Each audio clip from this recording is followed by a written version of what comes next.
Graduated from Rowan University in the spring of 2022 with a sports communication and media degree. I got to actually call minor league baseball and G League basketball games while I was in school. And then I graduated, and as soon as I graduated, I went to NFL Films in Mount Laurel, New Jersey.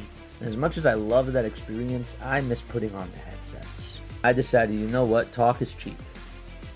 I have a laptop that's in my house, and so 21 months later, here we are, still on YouTube, calling games and building an incredible, loving community on here with the people that I call my Philly freaks with a capital P and a capital H. We go live for every single Phillies, Sixers, and Eagles game, and we do it like old school radio play-by-play style. I'm Jason Joseph, and this is Play-by-Play with JJ. Shoda swung on, barreled out to right field. Bye-bye baseball. That baby is long gone.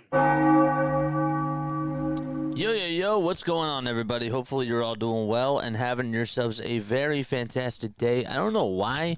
For some reason, I can't hear myself, but hopefully you're all doing well and having yourselves a very fantastic day. Can you guys hear me loud and clear? How do I sound over on the audio side of things? Let's do monitor and output. Okay, can I hear myself now? Let me know how it sounds in the live chat. Check 1 2. You know what I could do? I could turn this off and I could try to turn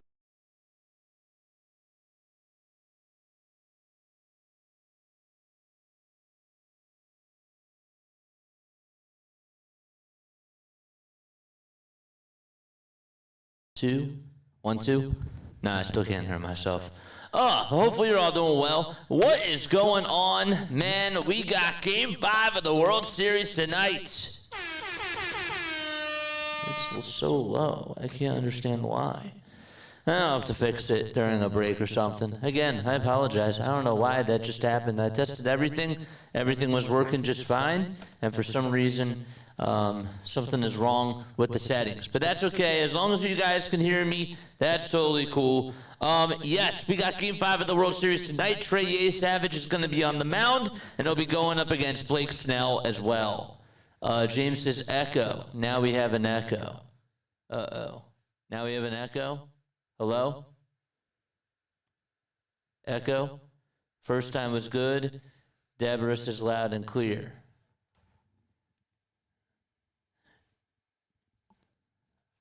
It's a bad echo.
Monitor and output.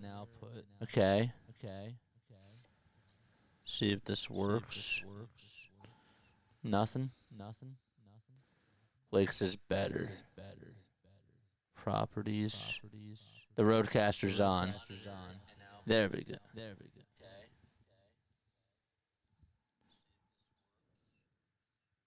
Still an echo. And studio properties. Okay. Now? Now can you guys hear me? The roadcaster's on. There we go. Why is there an output?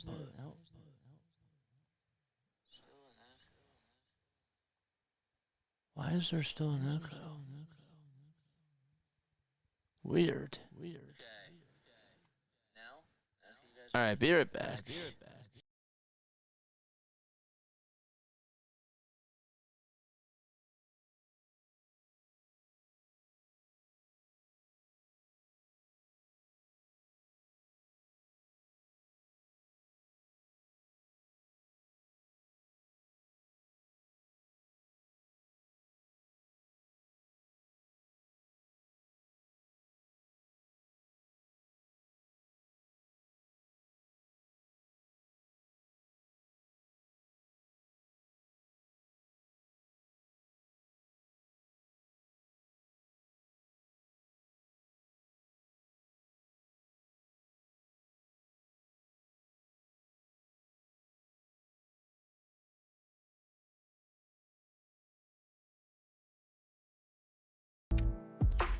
All right, let's see. How about now? Is the echo gone? Because now I can hear myself. Let's see. This is one of the reasons why we come on here early. Is the echo gone? All right, let's see. How about now? Is the echo gone? Because now I can hear myself. Is it gone? Is it gone? It's normal? It's normal. Okay. I think I fixed the problem. Let's go. Alright, now I can actually fully hear myself and everything is alright. I had something plugged in the wrong output. Don't know how that happened. Everything was working fine right before I came on. But yes, okay. Alright, yes, I'm so ready for this game. I really am. No George Springer tonight. We'll see what ends up happening with him in regards to what's going to happen with Game 6. All right, good. We're okay now. We're good. We're very, very good. Sound effects work. Nice. Crystal clear now. Control what you can control. Yes, sir. Yes, sir. And we fixed it. And we were able to come on early. This is another reason why I've been coming on early, guys, because I like to test the equipment. And I think that it's all good. Why no George Springer? Springer hurt himself, if you remember, Game 4. He ended up getting an oblique injury. That's what they called it. And he was swinging the bat and ended up injuring his oblique.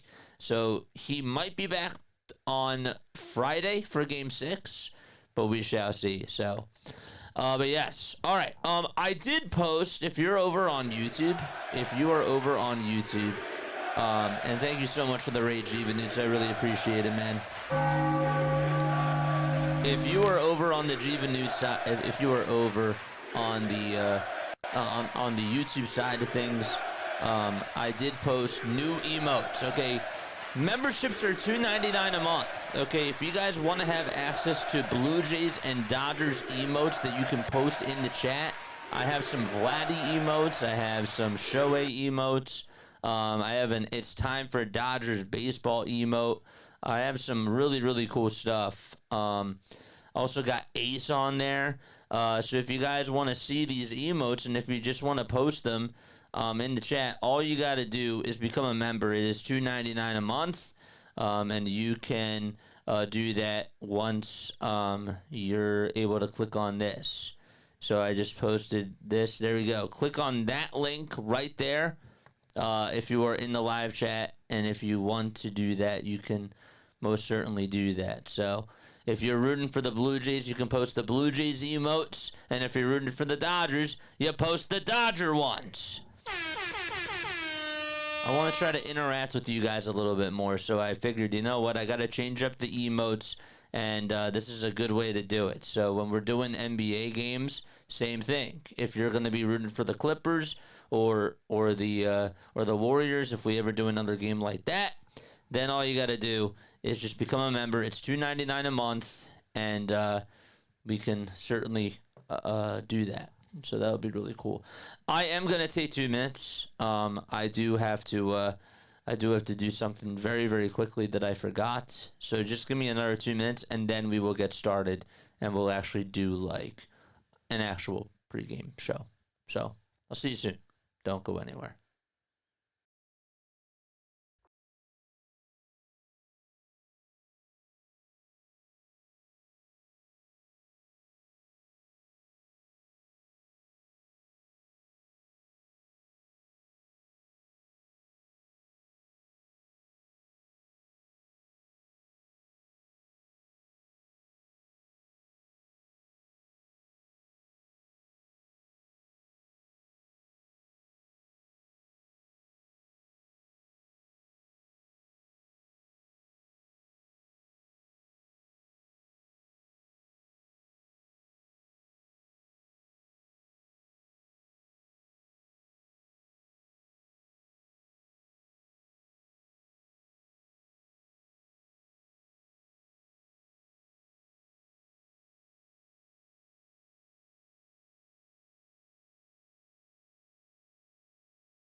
What's going on, everybody? All right, we're back. We're back. We're back. We're back. Travis, what's going on, man? Just wanted to stop in and hit that like button. These late night games just aren't for me if it ain't the Phillies at all. I got you. I got you. 5 o'clock comes early. Over 8,100 subscribers. Been an awesome season, JJ. Dude, thank you so much. I appreciate that very, very much, dude. I really do. All right. So yes, we are ready to get underway. Davis Schneider will lead things off for the Toronto Blue Jays. Now I hear a little echo on myself. Uh-oh. Why do I have to hear an echo? Is it because I have the monitor and output on? All right, let's just do monitor.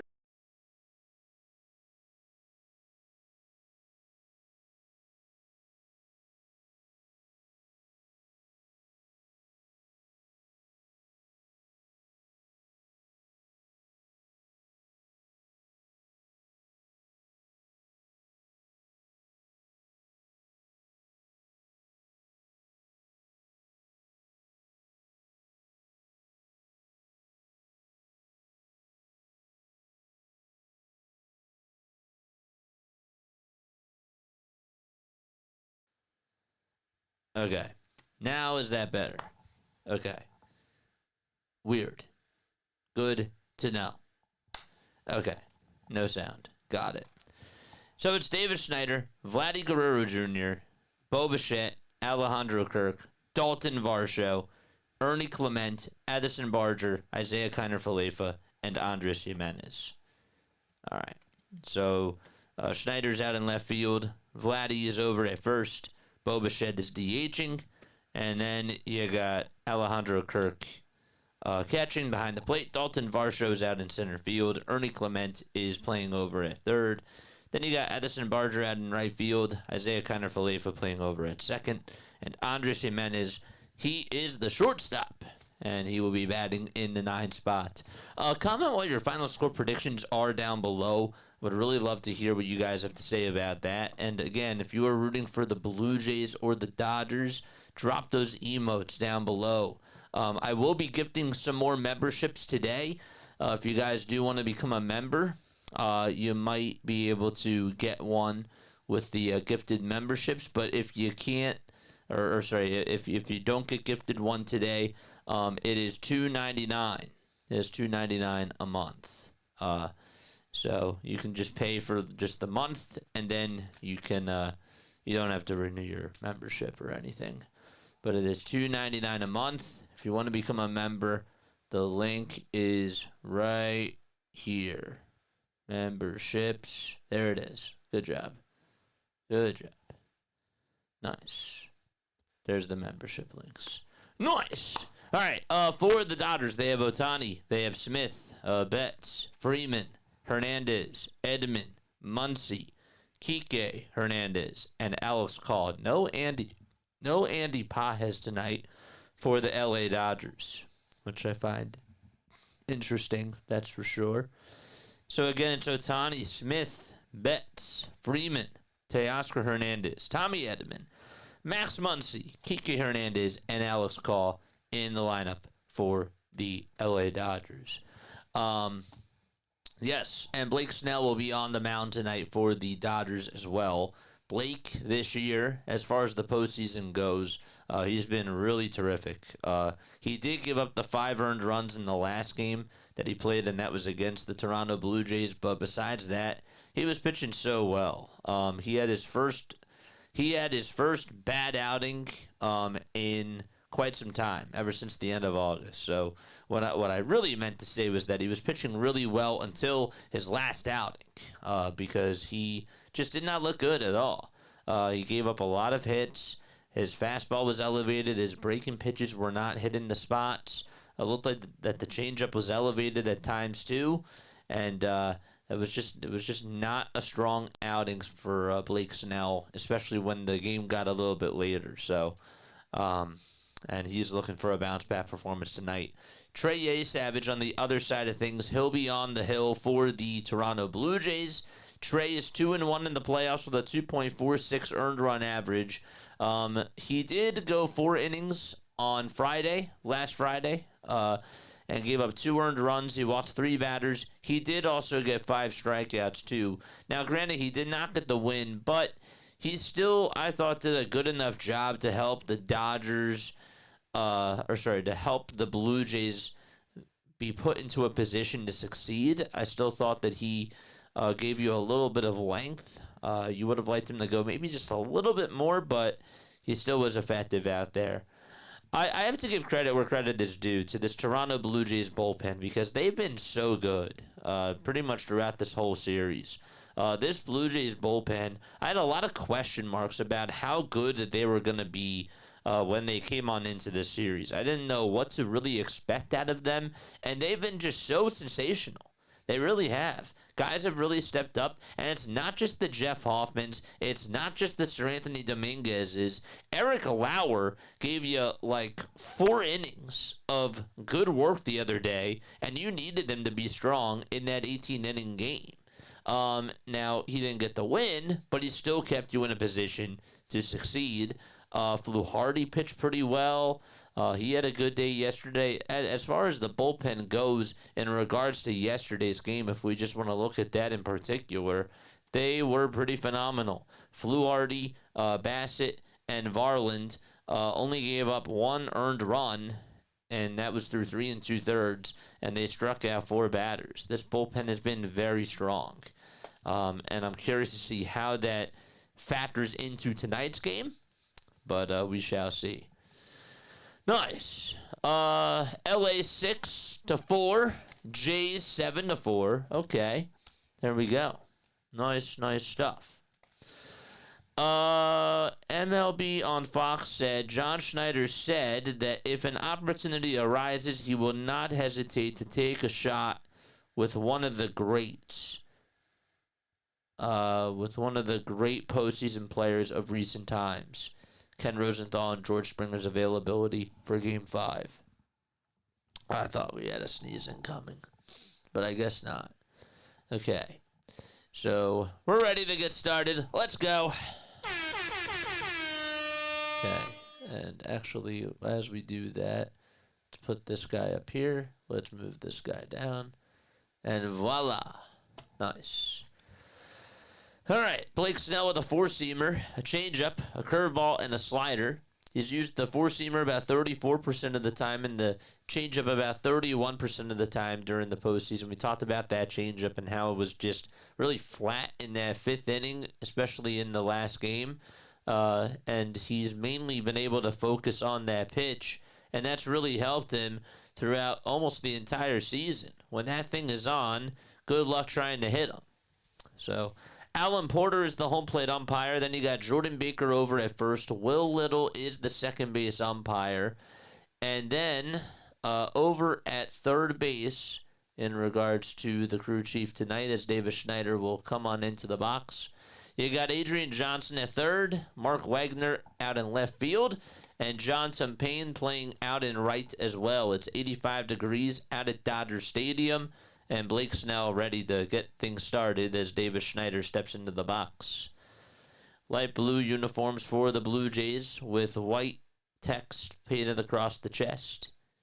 First pitch to Schneider, and there's a fly ball. This one's hit out over towards deep left field. That's going back towards the track, and it is... Is it gone? It is! Davis Schneider with his first career World Series home run. Oh my gosh. Unbelievable. Are you kidding me? Wow. Why am I echoing now? Hello? Why am I echoing? All right, can you guys hear me? Testing. 1, 2, 3. There we go. That's insane.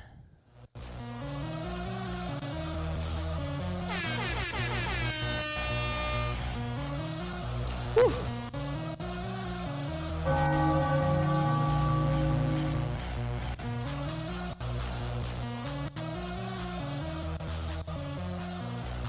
Insane. Vladdy sends one out to left field, and that one is gone as well.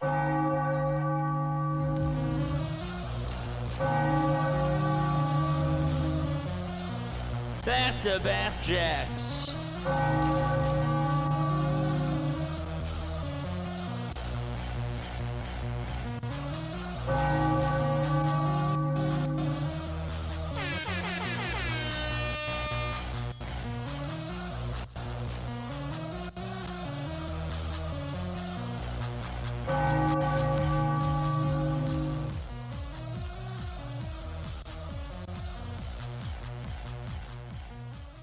Wow. Insane, man. Absolutely insane. First pitch again. You kidding me? Bo Bichette is now up at the plate, and the first pitch is swung on and missed. So it's now no balls and 1 strike. Again, apologies about the echo. Wow. No balls, 1 strike, and the 0-1, that's a foul ball. Dude, so Davis Schneider, his mom was my teacher in high school. And I said that, man, wouldn't it be something if this guy hit a home run in the World Series? After, remember, again, he was thrown out at the plate in game 4. Nope, it was in game 3. And they were so devastated about that. Dude, he just hit a home run in the World Series. That's absolutely awesome. No balls, 2 strikes.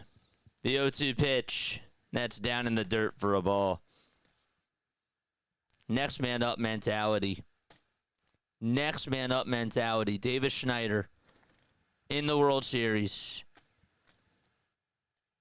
I'm so happy for his family. So happy for his mom. She's a great person, man. The 1-2. That's outside for ball 2.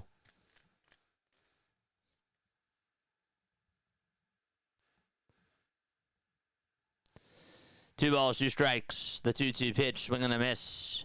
And there is out number 1. Man.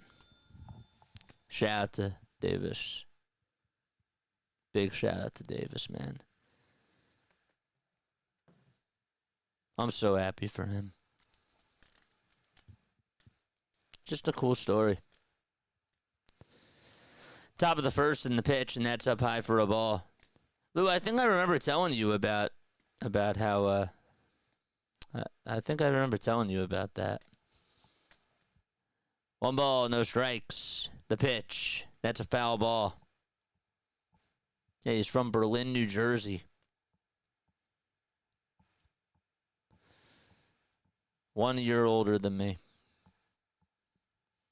1 ball, 1 strike. The pitch to Kirk. There's a line drive base hit out to center field, and Alejandro Kirk able to get on with a 1-out single. All right, I'm going to test something out.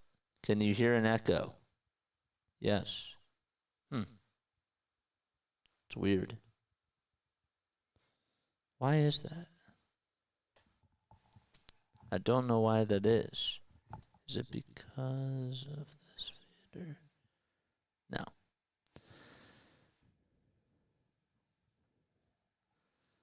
One out, the pitch. Ground ball hit over towards the second baseman, Tommy Edman. The throw over the shortstop. There's 1. The throw over to first. That is in time for a double play. And so we'll be right back in just a few moments, dude. I can't understand what the heck is going on. I'll be right back.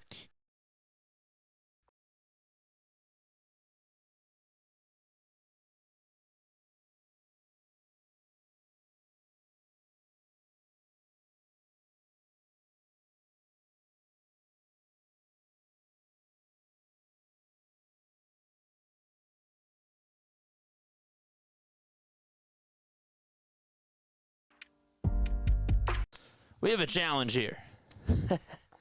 We have a challenge here, so don't go anywhere. I literally just saw that. All right, is he out at first base is the question. I think he beat it. I think he beat it. I know I sound normal now, but that's because, yeah.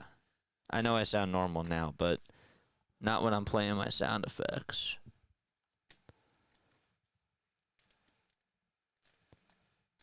There's an echo when I turn on my soundboard and I'm playing my sound effects. So I don't have the fader up for my soundboard now. 2 outs in the top of the first. And so it is going to be overturned. 1 sec. It is overturned. All right, so it's a 4-6 fielder's choice, and the inning will continue. He's safe.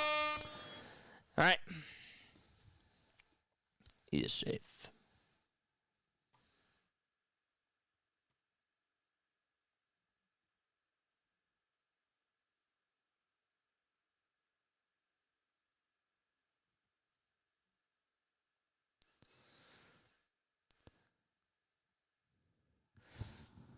All right, how about now?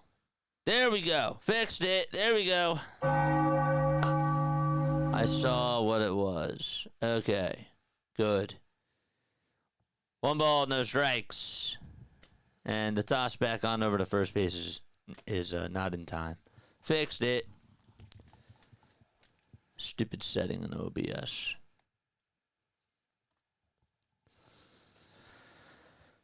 All right, so Davis Schneider hit a leadoff home run. And Vladdy Guerrero Jr. followed up with 1 as well.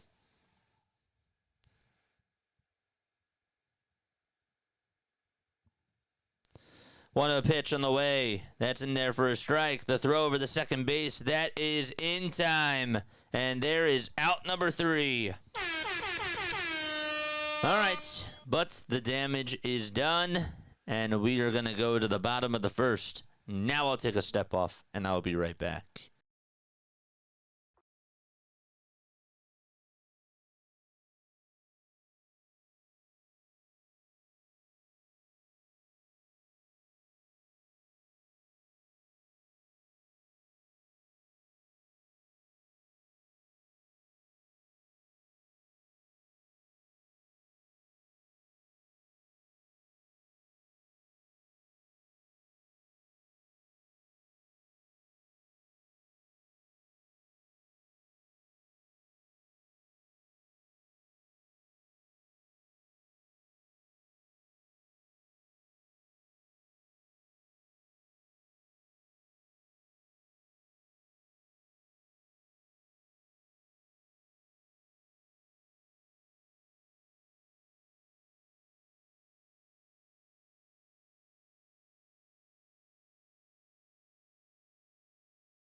Dude, I'm so happy for Davis, man.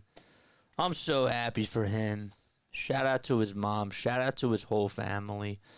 I mean, I know I said it before, but he made such a pivotal out in game three, you know, and for him to just hit a leadoff home run and just, hear about like a local kid, a local guy succeeding and being able to play in the World Series. Like not only make it to the majors, but to play in the World Series and to be the lead and to hit the leadoff home run, that's incredible. You sit back for a second and you just say, wow, baseball is so cool. It's special, man. Ohtani is up at the plate, and the first pitch that he takes is down for a ball. 1 ball, no strikes. The 1-0 pitch. And that's a splitter that's in the zone for a called strike. Davis Schneider and Vladdy Guerrero Jr. are the second duo, according to Talking Baseball, in MLB history to lead off a postseason game with back-to-back homers.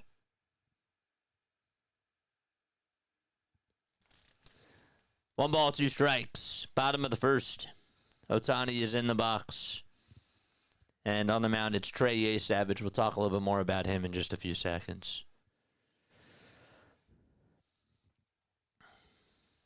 The 1-2 on the way. That is in the dirt for a ball. I called it, man. I called it. I didn't call it on here, but I said watch him hit a home run later in the series.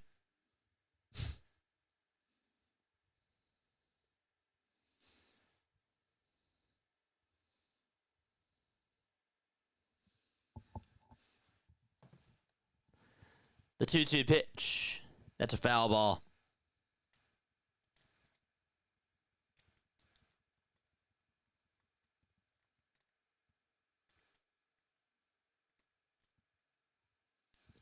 And the Phillies are world champions of baseball. The 2008 Phillies. Philadelphia Phillies. 2-2 pitch. Bouncing ball, hit over towards Yesavage's way. He bobbled it for a second, but then gets it back into the glove, throws it over to first, and there's the first out of the inning.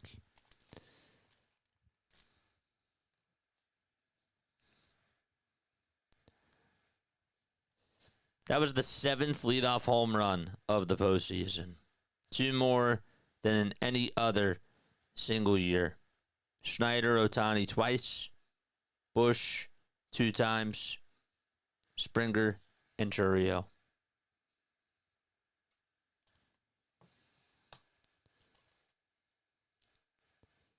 Of course that's a moment, but I'm just saying, like, you sit back and you think about, like, how hard it is just to make it into the majors. Like, it is so difficult. You know? That still is just a heck of a moment for your family. And for him.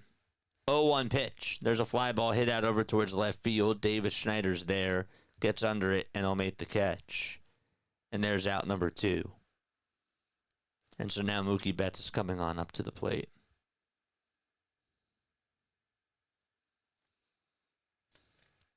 You know, you can change your Google username. You guys could do that. I think that there's a way that you guys could do that. Just gotta change, like, your actual username. The pitch. That's a fastball. That's taken at 95 miles per hour. That's in there for a strike. No balls. 1 strike. 0-1 pitch. Swing and a miss. And so now it's 0-2.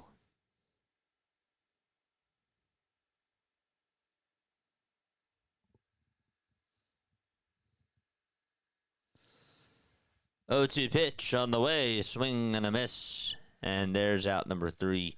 We're going to go to the top of the second. It's 2-0 Toronto. There we go. Man.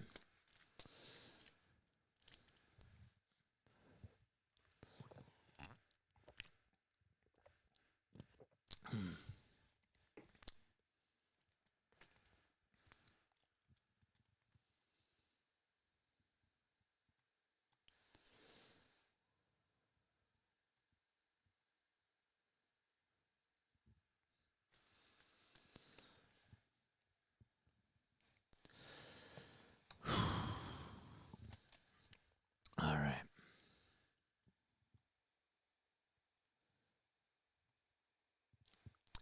Let's take a look at some other scores around the leagues. So in the NHL, there's only one game that's going on tonight, and that is the Maple Leafs, who are getting shut out right now by the Columbus Blue Jackets. It's 2-0 Columbus, who are 5-4-0 on the season. As far as the NBA goes, there are a lot of games on tonight.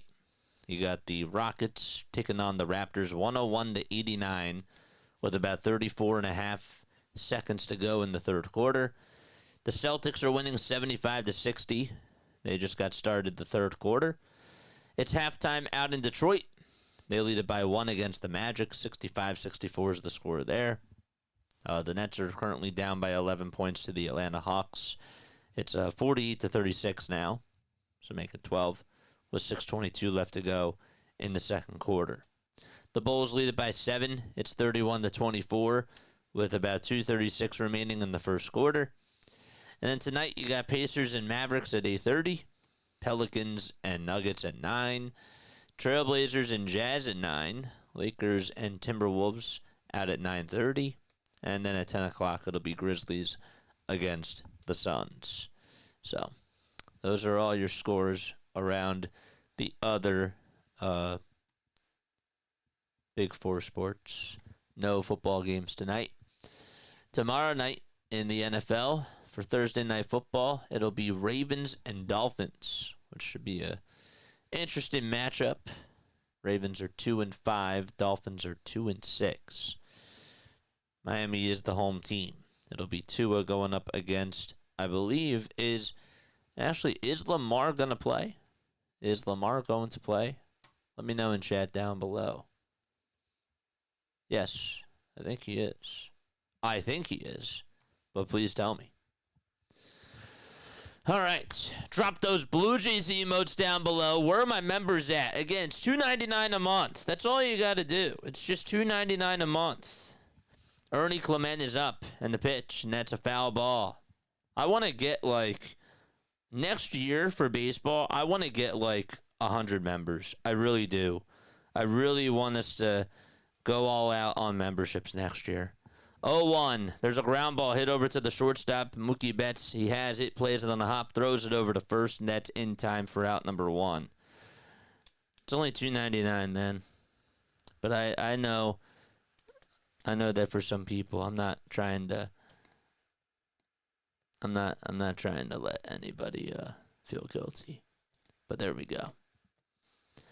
I understand that some people really just can't afford it. It makes a lot of sense. But I really do want us to be able to get more members next year. Here's Addison Barger, who steps on up to the plate, and he smacks a single out to right field on the very first pitch, and he will be over at first base. So Barger does single, and Isaiah Kiner-Falefa is now coming on up to the plate.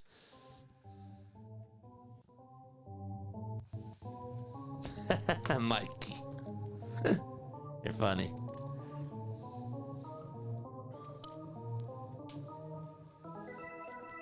Charge! The pitch, that's up high for a ball. All right, yep. Can you hear me? Are we still echoing? Are we echoing? Is there an echo? 1-0 pitch. There's a swing and a miss.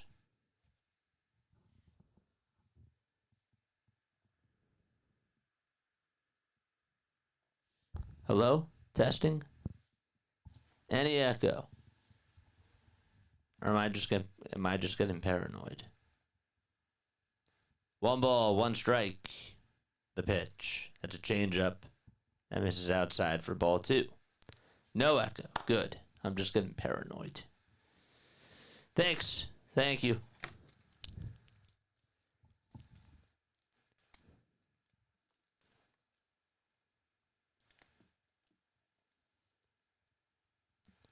Two balls, 1 strike. And the pitch. That's a curveball. That is outside for ball 3. No echo. Nice. 2 balls, 2 strikes. 1 out, top of the second. And the next pitch. That is a pop-up, hit out over towards the right side. And Teoscar's there, and he will make the catch for out number 2.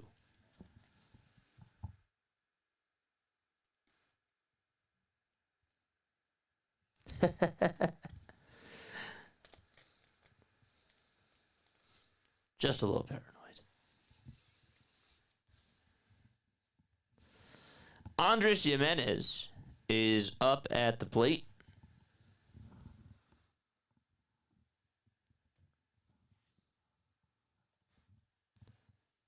And he will be in the box First pitch. And that is in there for a called strike.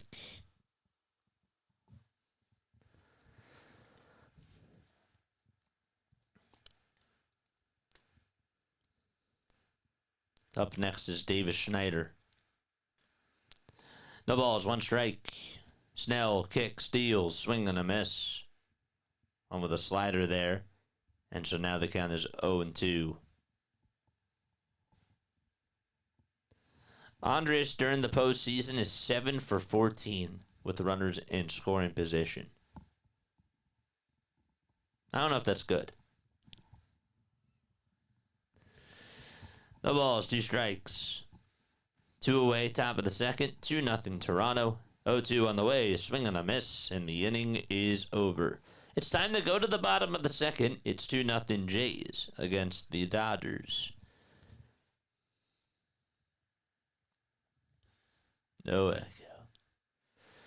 I really thought after winning the 18-inning marathon, the Dodgers would have all the momentum, but it's gone totally the other way. Well, Lou, if you remember, okay, when they did go to 18 innings back in 2018, I don't know if you watched it, but if you do remember, I know that it was, I guess that you're right, like it wasn't 1-1 then, but you still felt like, I think it was sort of the same thing. You know, the Red Sox were up 2-0 in that series, and then the Dodgers had that wild game that they were able to win in 18 innings and made it 2-1.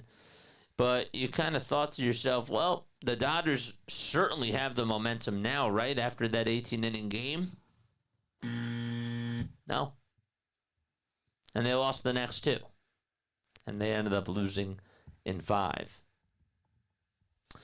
It's just interesting.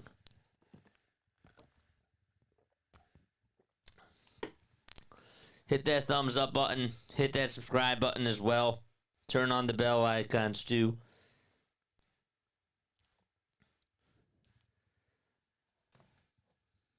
You guys are the absolute best. Please hit that thumbs up button. Let's try to get back to 100 likes tonight. Richie says, let's go Jays. Dude, what's up, Richie? How are you? Thoughts on Michael Carter II? I didn't have time to go live today and talk about that or talk about Kyle Schwarber or anything Phillies related. I have not been able to do that. But I think it was a good trade. I think that the Eagles definitely need help in their secondary. And now is, of course, the timing of it to me is also really interesting too because there's a bye week here. So you can sort of help him get situated with the playbook and that type of stuff. And yeah, I don't think it's a bad trade at all. You don't have a lot of depth over at corner, and you need guys that can go up against very good receivers, and I feel like that the Eagles are missing guys like Darius Slay. I do feel that way. So it's not even just Slay, right? It's also C.J. Gardner-Johnson, right? All these guys that could keep up with guys in the secondary. So I think that it was a good move. I think it gives them more versatility, and I think that it certainly does help them. I do.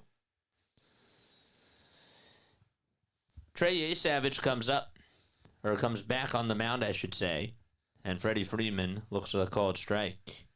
It's no balls and 1 strike. Bot Central, up at the bots in the chat. No balls, 1 strike in the pitch, and there's a swing and a miss. Guess I gotta do my job.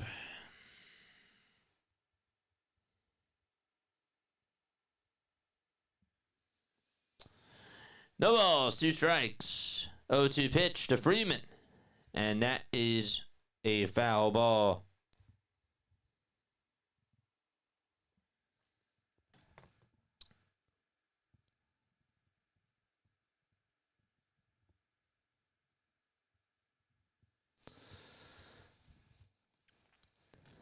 The 0-2 pitch to Freeman. That is high for a ball. Where are the mods? The bots are attacking you. The mods? The mods are not here right now. It's not Phillies season.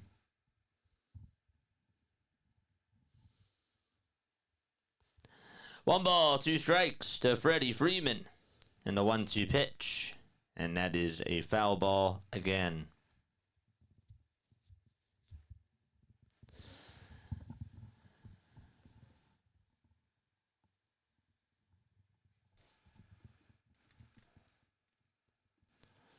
Yesavage comes set and deals. And the next pitch is inside for ball 2. Freeman is the first player with multiple walk-off home runs in World Series history. Of course, he had the walk-off grand slam last year in the World Series. He also had a walk-off home run that was back in Game 3. The pitch. That's a foul ball.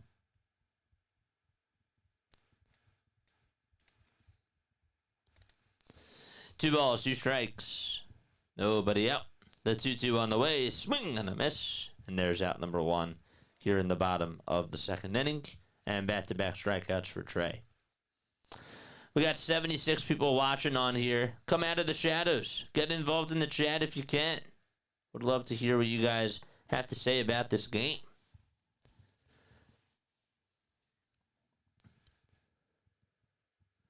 Bill Plunkett just tweeted, since scoring 18 runs in a 2-game dismissal of the Reds in the Wild Card Series, the Dodgers offense has averaged just 3.75 runs per game, and they're hitting 183 with runners in scoring position.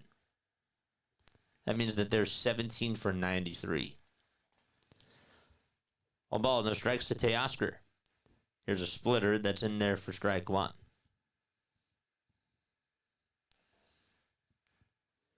So it's 1 ball and 1 strike with 1 away in the bottom of the second inning. It's 2-0 Jays. And the next pitch is going to be fouled away towards the right side. There was an interesting stat that I saw earlier today about Trey Yesavage's splits.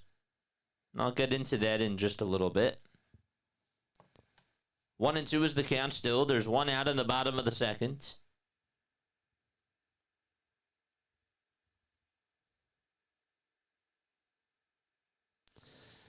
Yesavage comes set and fires, and the pitch is swung on and missed yet again. And Teoscar Hernandez strikes out. That's now 3 strikeouts in a row for Trey. There we go. And Tommy Edman is going to be due on up next. Trey Yesavage against left-handed pitching. Opponents are batting 169 against him. They have an on-base percentage of .253. Their slugging percentage is at .225, and their strikeout percentage is at 34.2. Against righties, opponents are batting .288 compared to 169. They have gotten an on-base percentage of .403 compared to .253, and are slugging .365 over .225.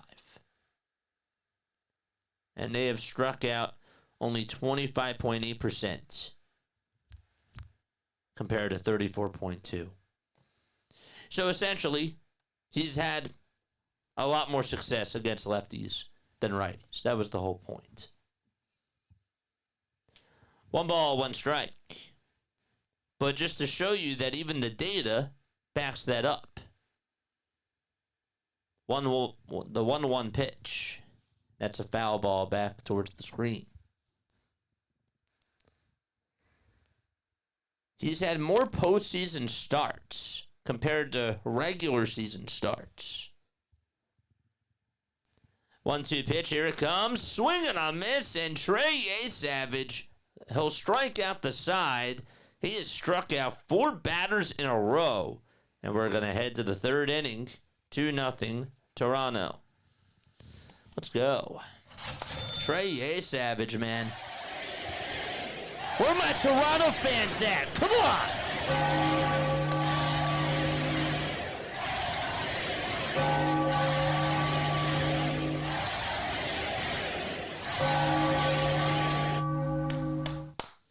Energy is low out in Dodger Stadium, according to Dodgers Nation. Whoops. There we go. Nice. Dude, I'm ready to like run through a brick wall. I really am. I'm ready to run up and down the cul-de-sac here. Because it's the World Series. And my gosh, do I love watching the Fall Classic. Love it, man. Who the heck would get up? Who the heck would go on stream at 2:15 in the morning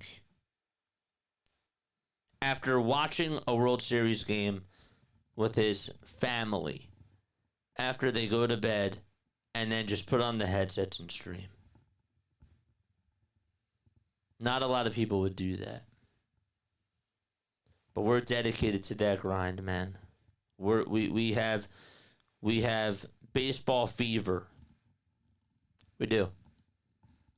We do. It's unreal.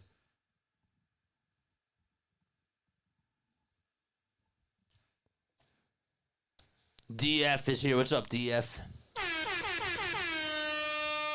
What's up?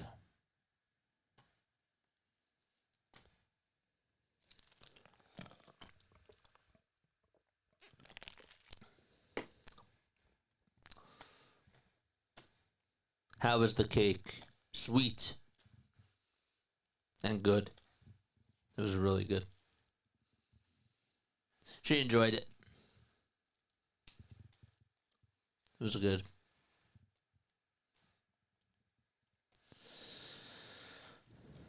Davis Schneider will lead off the top of the third. It'll be Schneider, Vladdy, and Bichette that are all due up at the plate.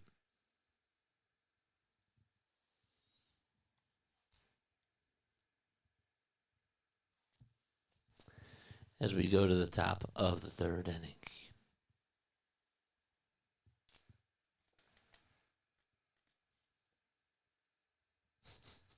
John. Oh, yeah, I did. I did it to myself because I'm my own boss.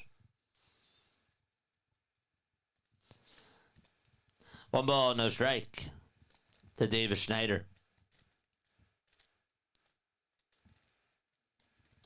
1-0 pitch. That's a changeup. That misses down for ball 2.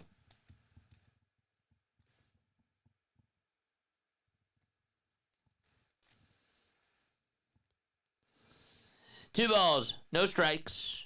The next pitch, that's a curveball. And that's fouled away. Hey, Mom, Davis homered. Davis homered in his first at-bat.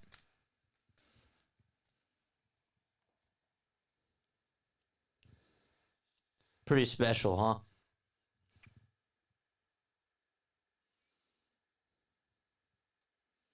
Two balls, one strike, and the next pitch, and that's outside for ball 3. Guys, say happy belated birthday to my mom in the chat, if you would. I'd really appreciate that.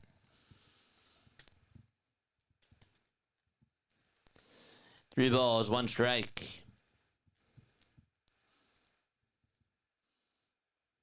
Snell comes set and deals. And the pitch is in there for strike 2.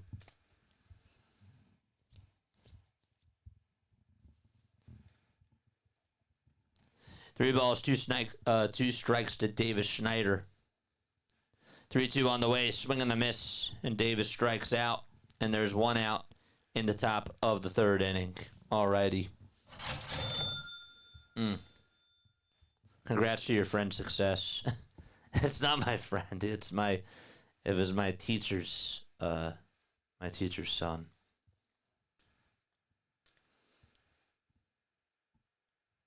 But yes. Thanks, guys. Vladdy is up, and he looks at the pitch that's high for ball 1. So it is 1-0. Snell comes set at the Dodgers letters and deals. There's a swing and a miss on the changeup there. And now it's 1 ball, 1 strike.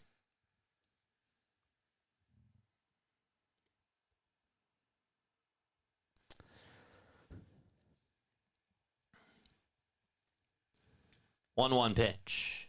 And that's inside for ball 2. Most hits in a single postseason from Sarah Langs. 2-1 pitch. That's inside for ball 3. Number 1 is Randy Arozarena, who in 2020 had 29 hits. Number 3 is Pablo Sandoval, who in 2014 had 26. And number 2 is this guy in the box, Vladimir Guerrero Jr. with 27. The next pitch to Vladdy, that's down and in for ball 4. And Vladdy does get on with a 1-out walk. Let's go. So Vladdy is on base, and there's one away in the top of the 3rd. Thanks. Bo Bichette is up in the pitch. Ground ball hit over to the shortstop. Mookie Betts the throw over the second. There's 1. Tommy Edman did trip because the throw was towards the left side of Edman, and he sort of dove in towards home plate, so wasn't able to get the double play there. It's a 5-4 fielder's choice. Instead, grounded into by Bo. Guys are the best, man.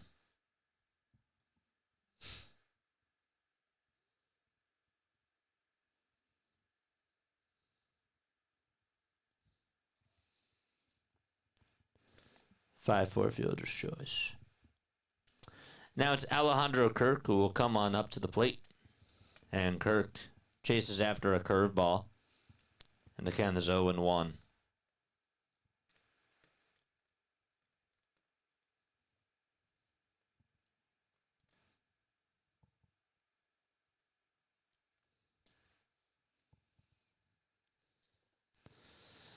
The 0-1 pitch to Kirk. That's a foul ball.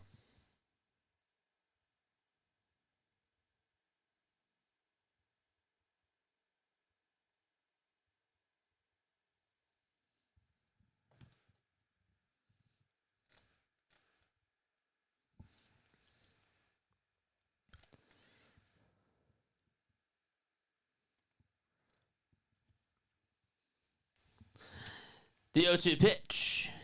And that is taken high for a ball. James is here. What's up, James? Hey, JJ, I don't know if you know the answer to the question, but do you know why? Do you know the reason why they call a strikeout a K? So, yes, and we learned about this in school. The 1-2 pitch to Kirk, and there's a foul ball that goes in and out of the glove of Will Smith. So there was a guy.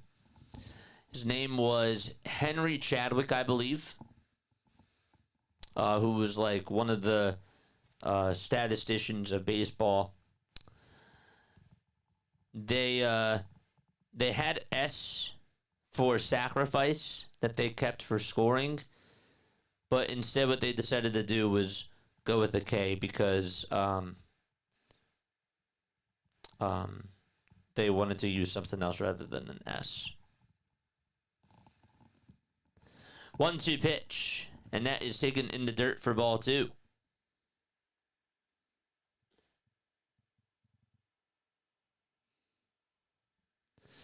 So it's 2 balls, 2 strikes. That's how like they would keep score during like the 1800s. So it's more so of like a traditional thing. 2 balls, 2 strikes. The 2-2 pitch. And that is a foul ball hit over towards the left side. So, Davis Schneider and Vladdy Guerrero Jr. went back-to-back in the first inning and hit home runs. Solo home runs. And that's how we have a 2-0 ball game. 2 balls, 2 strikes. There's 2 away, top of the 3rd. And a runner on over at first. Next pitch on the way. Swing and a miss, and Alejandro Kirk is down on strikes. And the inning is over. And so we are going to go to the bottom of the 3rd inning. Muncy, Kike, and Call are coming on up. Well, thank you, JJ. Something I didn't know. But now I do. I got you, man. Yeah, I don't know why they decided to do a backwards K for strikeout looking. I mean, well, I figure why, but I don't fully know if that's the reason. That part I don't know about. But yes. Henry Chadwick. Let's see if we can actually find out more information about Henry. Henry Chadwick.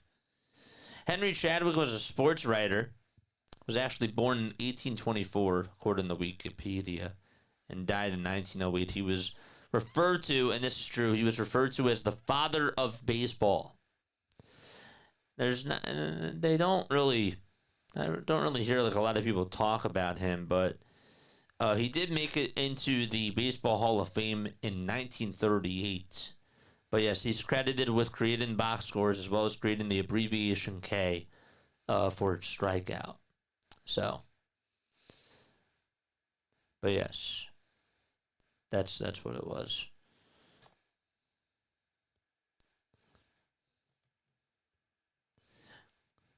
JJ, is it true that you called games for your friend next door with 2 cans and a string from tree house to tree house? Is that a true story? Where'd you hear that from? That's a good one. I liked that. Dude, somebody got me on a joke yesterday. I forget what it was. I forget what the joke was. But they sold me, man. Or sorry, I sold myself. I leaned in on a pump fake, and they faked me out. They did. That's funny.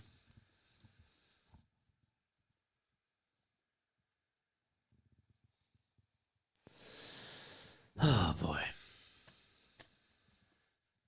Muncy will lead things off. 2-1-2-3 innings for Trey Yesavage so far. Don't forget to hit the thumbs up button. Hit that subscribe button too. Again, guys, memberships are $2.99 a month. If you guys do want to become a member, you most certainly can. Yeah, it was the temperature joke. Yeah, you're right. Hardcore says your mom.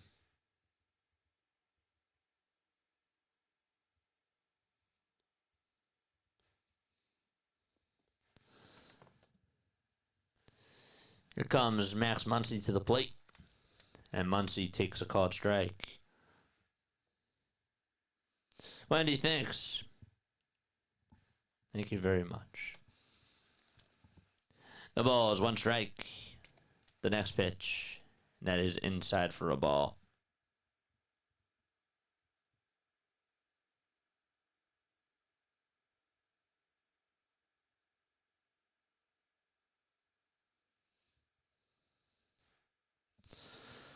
One ball, 1 strike. The pitch to Muncy. And that ball is fouled. Back over towards the screen.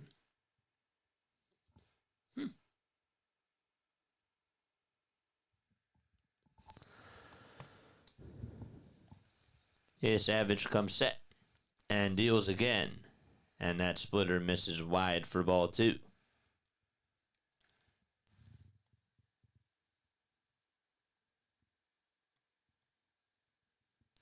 Two balls, 2 strikes. The 2-2 pitch. That is low and away for ball 3.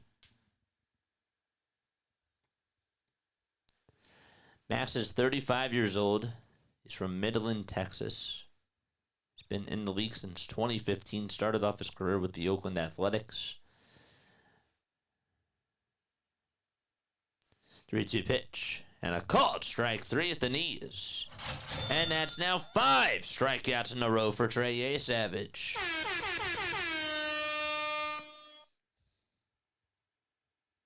That's unbelievable.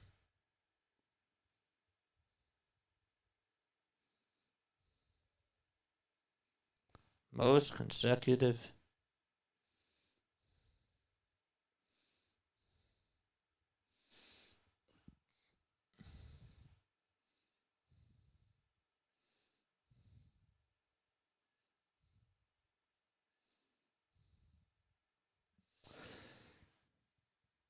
Five straight strikeouts is the most by a rookie ever in a World Series game. The ball is 1 strike to Kike Hernandez. And the next pitch is taken low for a ball.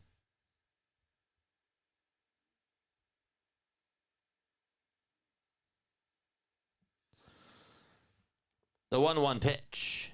That splitter is outside for ball 2.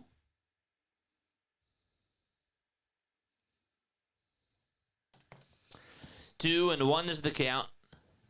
And 1 out here in the bottom of the 3rd. 2-1 pitch, and there's a high drive hit out over to deep left field, and that thing is absolutely crushed. It's now 2-1 out at Dodger Stadium.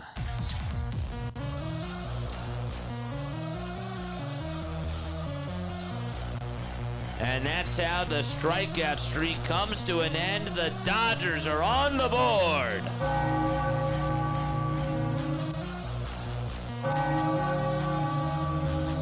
That was a fastball given to Kike right on the silver platter. And he crushed that baseball.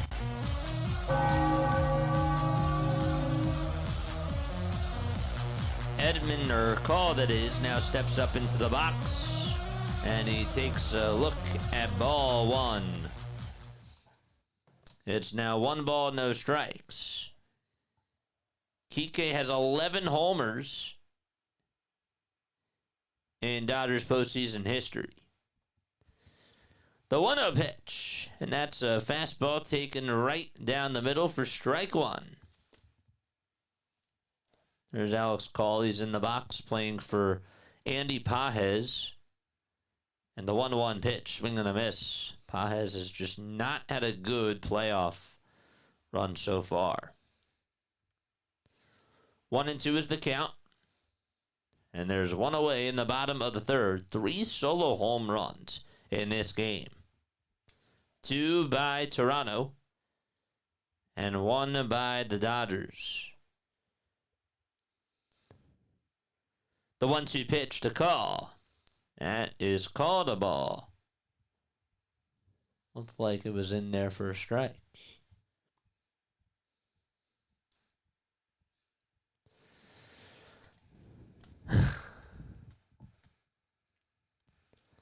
Two-two pitch. There's a little fly ball hit out over towards left center field. Varsher's on the run, and he will make the catch right in front of the warning track. And there is out number 2.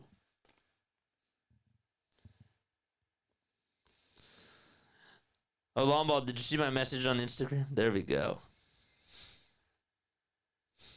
Yeah, you saw it.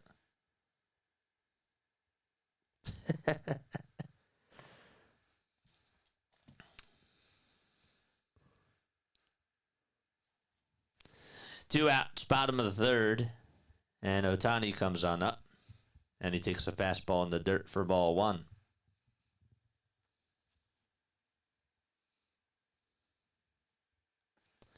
Shohei is batting .375 in the World Series. He does have 3 home runs and 5 RBI. The 1-0 pitch to Shohei Ohtani. That's called a strike.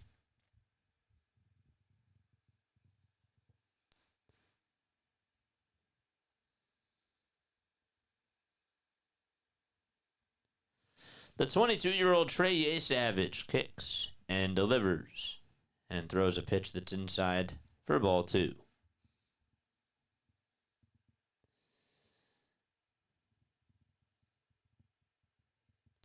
.45 total pitches for Trey. 2-1 delivery, foul ball.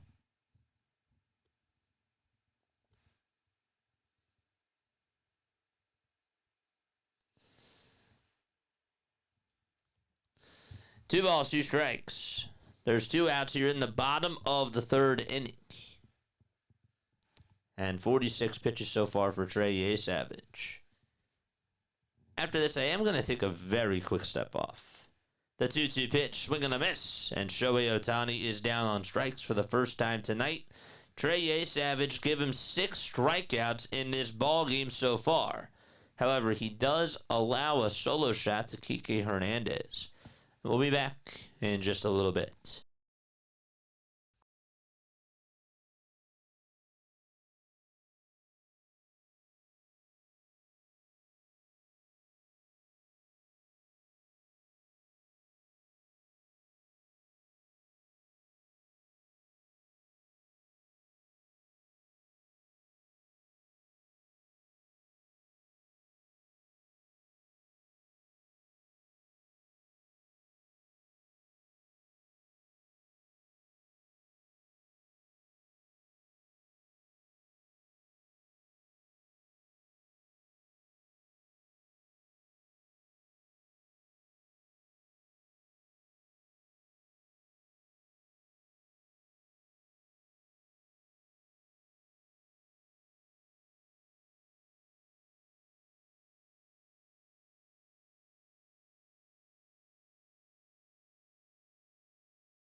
All right, we're in the top of the fourth. It is 2-1 Toronto, and Dalton Varsho is currently up at the plate, and he takes strike one against Blake Snell. The ball is one strike, and here's a pitch that misses outside for a ball. 1 strike to Dalton Varsho, and the pitch. That is a foul ball towards the left side. Varsho, if you guys remember, started off his career with the Arizona Diamondbacks.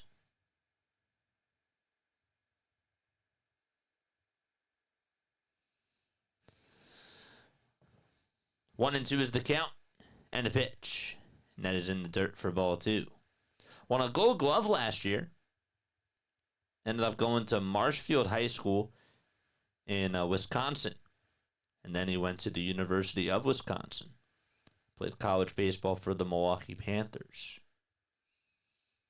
2-2 pitch. There's a fly ball. Hit out over towards right field. Teoscar Hernandez won't be able to get there. The ball does get by him. Varsho's going to be rounding second. That's going all the way towards the corner. He'll get over to third base standing up. Dalton Varsho with a leadoff triple. If you guys remember, when the Phillies played against the Dodgers, Teoscar Hernandez made a similar type of a play where he just he ran for the ball, and he didn't dive this time, but he tried to slide for it, and the ball got by him, and that ended up costing him another bag. And so Dalton Varsho did sort of the same thing against Teoscar Hernandez right there. And so there's a leadoff triple to start off the top of the fourth inning. So Varsho is over at third, and Ernie Clement is now going to be coming on up to the plate, and he takes ball one.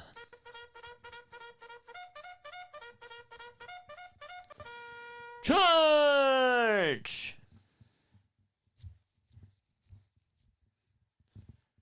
One ball, no strikes to Ernie Clement.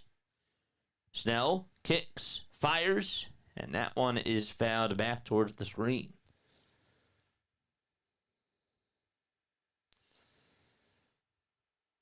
Snell is 5-4 against the Blue Jays throughout his career.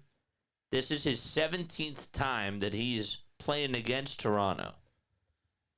And he has struck out 97 batters. Has a 2.39 ERA as well. The pitch, line drive, hit out to center field. That's going to be caught by Kike, tagging up from third, and coming in to score is Dalton Varsho. The throw is a little bit late, and it's now 3-1 Toronto.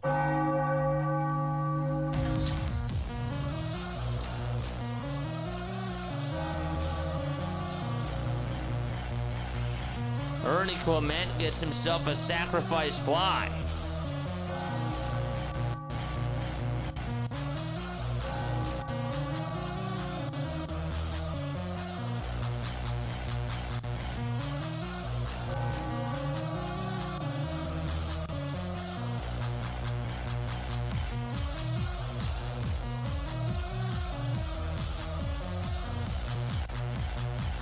One ball, no strikes. JJ, FYI, you have dead air between innings. That's good to know. 1-0 is the count and the pitch. And that is down for ball two. Anybody else notice it too?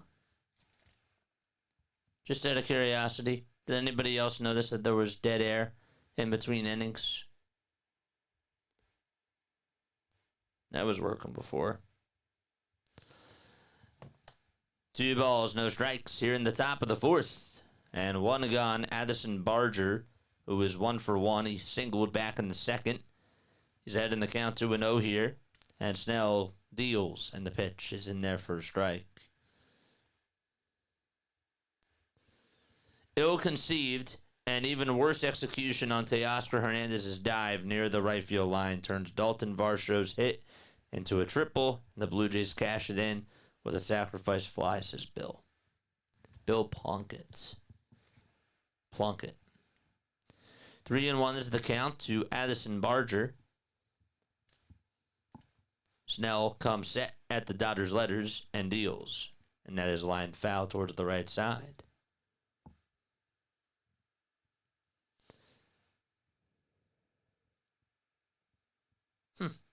Interesting.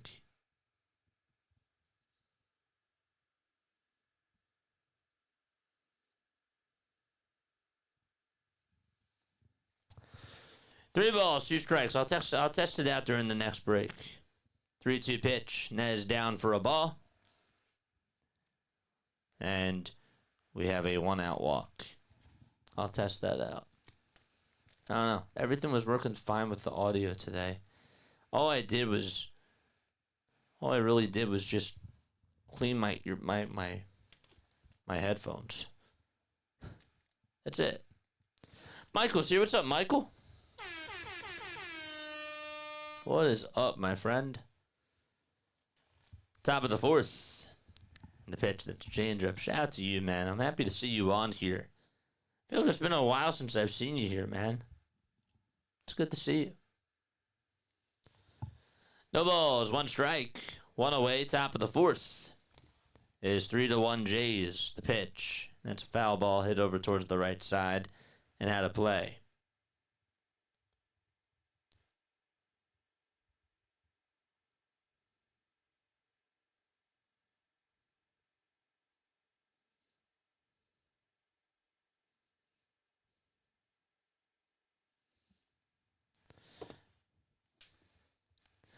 Oh, 2 pitch in the way. Check swing, did he go? Yes, he did. And there's out number 2 here in the top of the fourth. There was a story that I saw on Twitter a little bit earlier that I was trying to find. Apparently, Sandy Koufax. Oh, wait, hold up. Davis Schneider's sister is out here dunking on fans. That's funny. That's hilarious, actually. The pitch. There's a swing and a miss. So it's no balls, one strike. But apparently, going back to the Sandy Koufax story, him and Magic Johnson were doing a replay of the, they were doing you ever see like that Spider-Man gif, like where they're just pointing at each other, all the Spider-Men are pointing at each other? This is really cool. He did that with Magic Johnson. 1 ball, 1 strike. The next pitch, and that is a foul ball.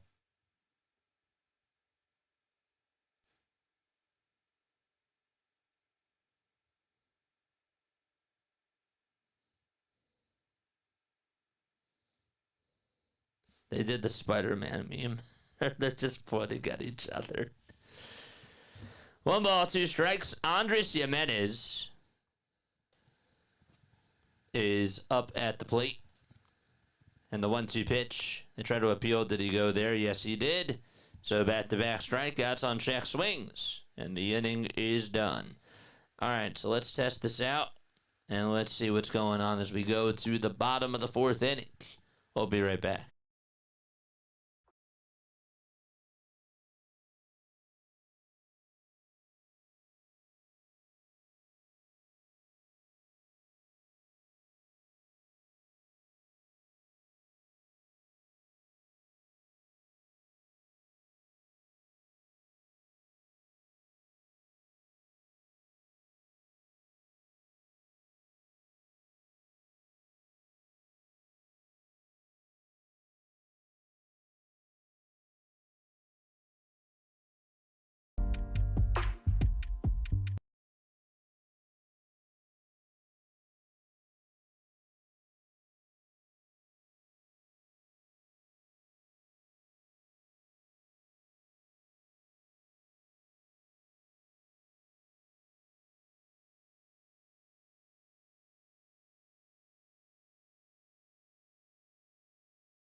Weird, man. That's odd. All right, no balls, 1 strike in the pitch, and that's inside for a ball to Will Smith. Odd.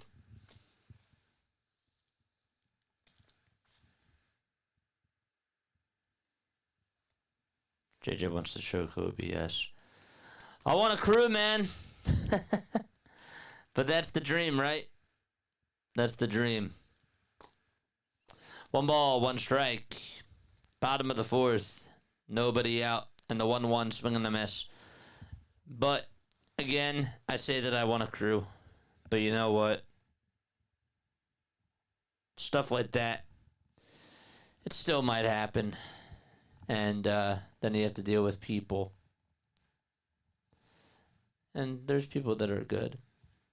But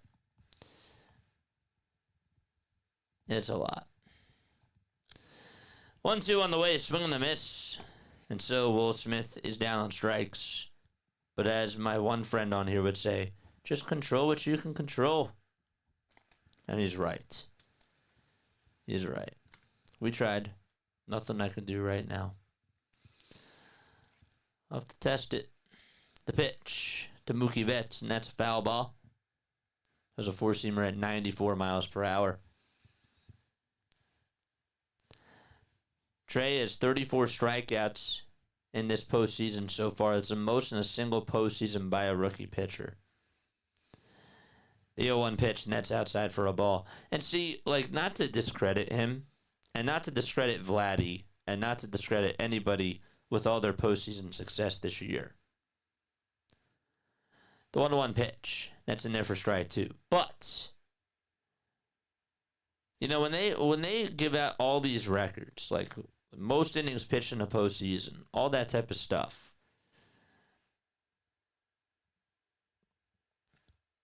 I kind of cringe a little bit because there's more postseason games now compared to, like, even just 6-7 years ago. Next pitch, and there's a swing and a miss, and there's out number 2. So there's the second out of the bottom of the 4th. And again, it's no disrespect to anybody, but just because, like, there's more games, right? We had an NLDS, NLCS for a little bit of time.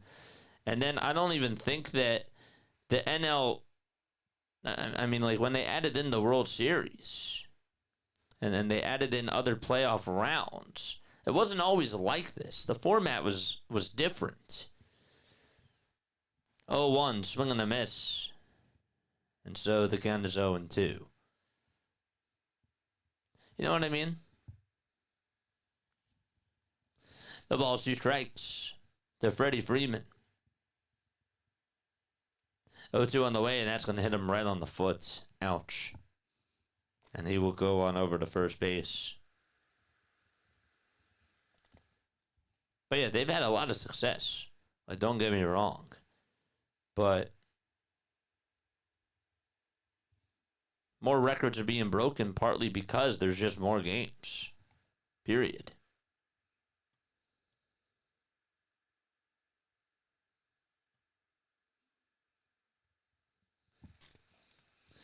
Two outs, bottom of the 4th. Teoscar Hernandez is up.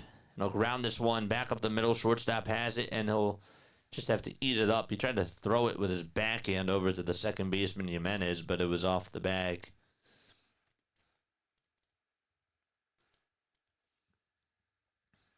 JJ, that cringe feeling is what I felt when everyone was drooling over the CBP home field advantage, and then that went away. CDF, to me, home field advantage, there are advantages to it. Don't get me wrong. But the players have to perform. The players have to perform. The pitch, there's a splitter that is outside and low for a ball.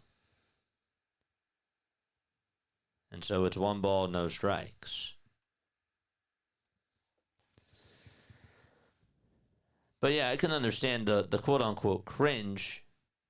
I do feel like that with the way that with the way that the Philadelphia fans show up though to the ballpark. It does make an impact, but it's the players hitting and doing damage, and then that adds on to it. You know what I mean? That's how I feel like it is when it comes to playing out at the bank. That's the only way that it becomes impactful in a game.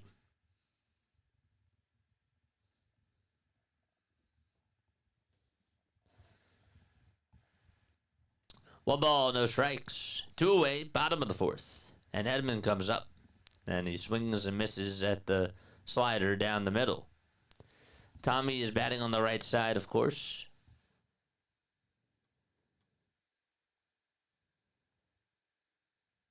Next pitch. That's a pop-up. Hit out over towards second base. And Andres Jimenez has it, makes the catch. And there's out number 3. So we're going to go to the 5th inning.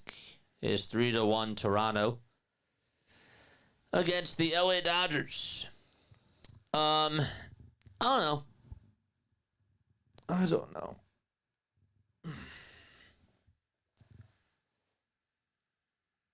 But yeah.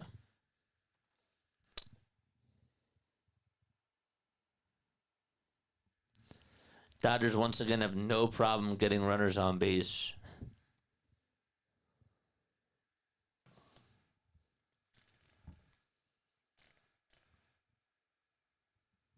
"35 strikeouts." Again, congratulations to him, really.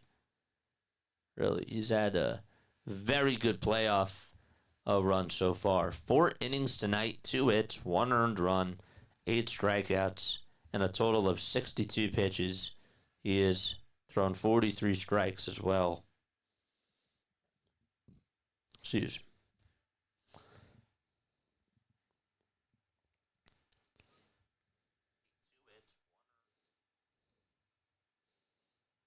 We got 82 likes and we got 117 people rocking with us. Thank you all so much for being on here. One more sub, by the way, till we get to 8130. One more sub until we get to 8130. Thanks for being on here. Schneider, Guerrero, Kirk, Varsho, and Barger all have hits tonight for Toronto. Varsho tripled. Guerrero and Davis went back-to-back in the first inning.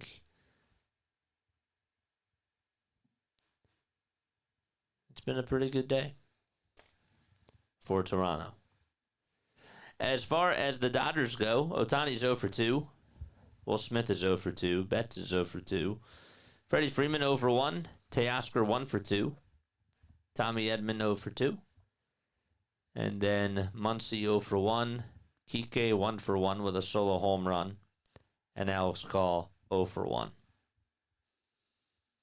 Schneider, Guerrero, and Bichette are due up as we go to the 5th inning. 3-1 Toronto.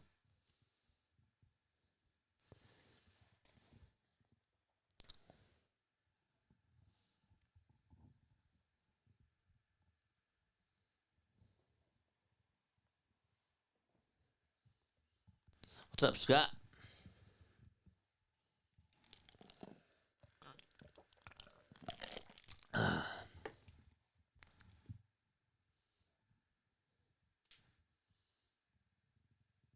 Dodgers money line right now is at plus 200.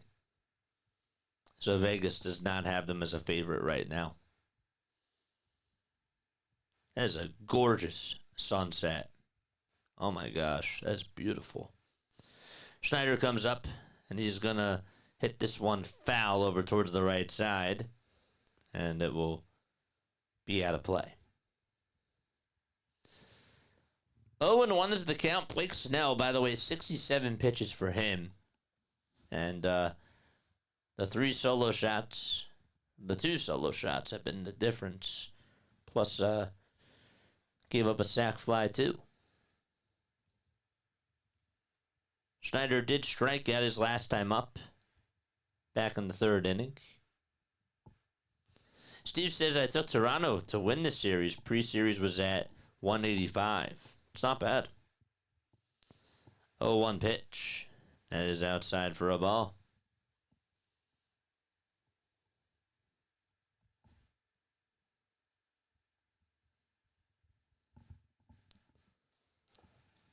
One and one is the count, top of the fifth. Snell kicks, fires. There's a swing and a miss. And so now the count is 1-2.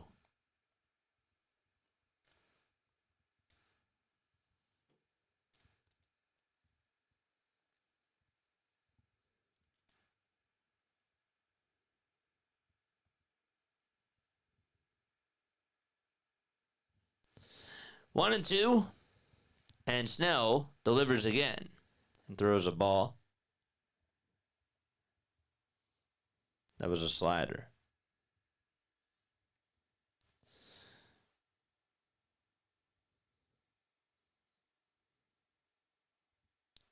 2-2 pitch on the way. Check swing. Did Schneider go? Did he go? No, he did not. Wow. I'm a little bit shot there. So now the count is now 3-2.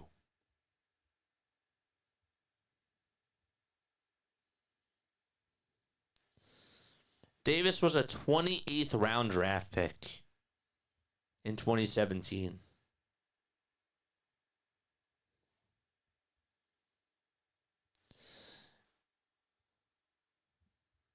3-2, and that is down and in for ball four. And Davis does get on with a leadoff walk here in the top of the fifth inning.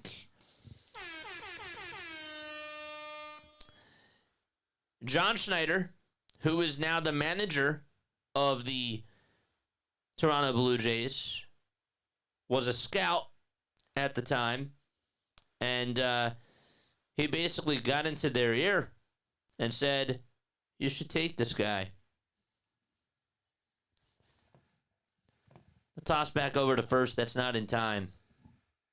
And isn't it funny how now John is the manager of the team, and Davis is now batting in the leadoff spot here in the World Series. Networking, man, relationships goes a long way. The pitch, that's in there for a strike.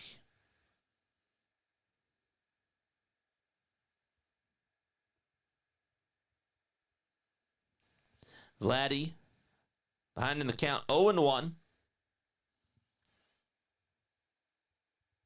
Snell gets set and fires.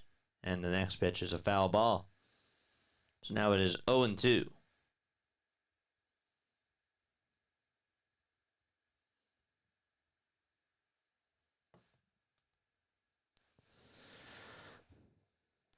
Vladdy, 26 years old, from Montreal. Has 1,077 hits. He's already a 5-time All-Star, a 2-time All-MLB first-team player, won a Gold Glove, and the Hank Aaron Award, too, and a 2-time Silver Slugger Award winner as well. Next pitch, ground ball hit over to the second baseman. The throw over to shortstop, there's one. And the throw over to first, there's two. And that is a double play.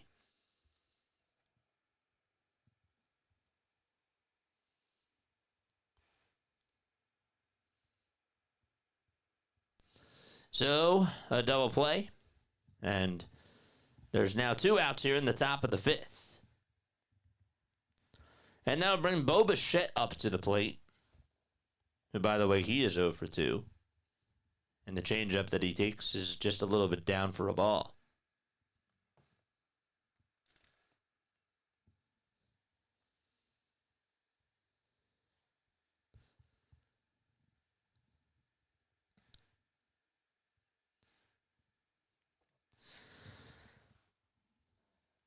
Lefty versus righty. Snell does get the signs, kicks, fires, and the changeup is on the outside corner for strike one.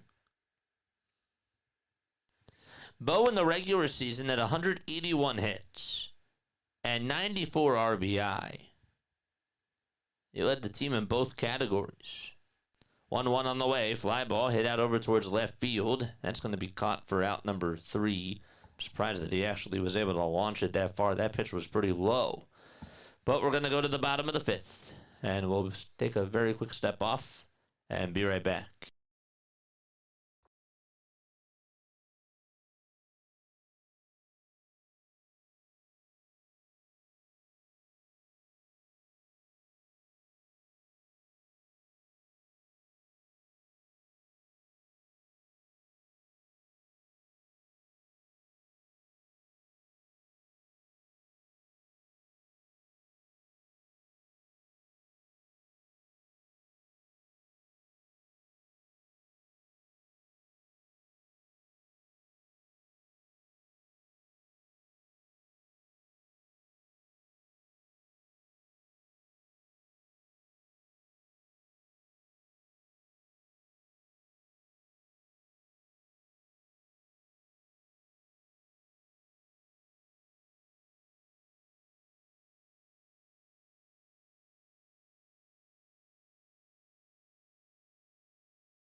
Bottom of the fifth, and Max Muncy is now up at the plate. And Muncy stares at ball one. That was a 93-mile-per-hour fastball. All right, I think that's the last break that we're taking tonight. We're all good. 1-0 is the count.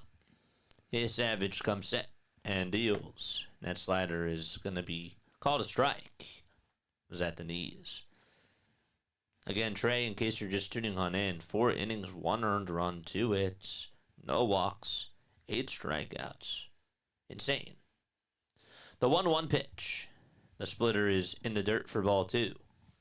We got Game 6 on Friday night, and if there is a Game 7, it'll be on Saturday. And we'll make sure that we cover them all. 2 balls, 1 strike. Yesavage with the 2-1 pitch. That's a foul ball. Blue Jays took Game 1 of the series. They won 11-4 against the Dodgers. Dodgers then came back and took Game 2 and Game 3 and Game 3 as well. 2-2 pitch on the way. There's a ground ball hit over towards the right side. Second baseman has it. Pitcher has to go cover the bag. And he does and makes the catch for out number 1. So that's going to go down as a 4-1 ground out.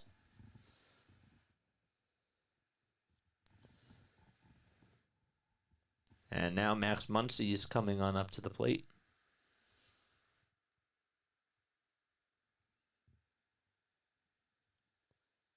Or actually, sorry, it'll be Kike Hernandez.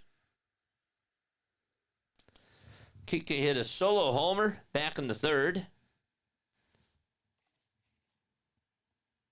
And Trey will wind up again. Gets set and deals. That's a slider that's low for ball 1. So the Dodgers tied the series up at 1 apiece in Game 2.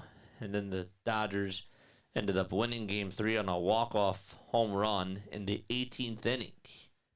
And the Blue Jays were able to bounce over Ohtani last night. And they won 6-2. And even the series back at 2 apiece. 1-1 is the count here in the bottom of the 5th. And there's 1 out as well.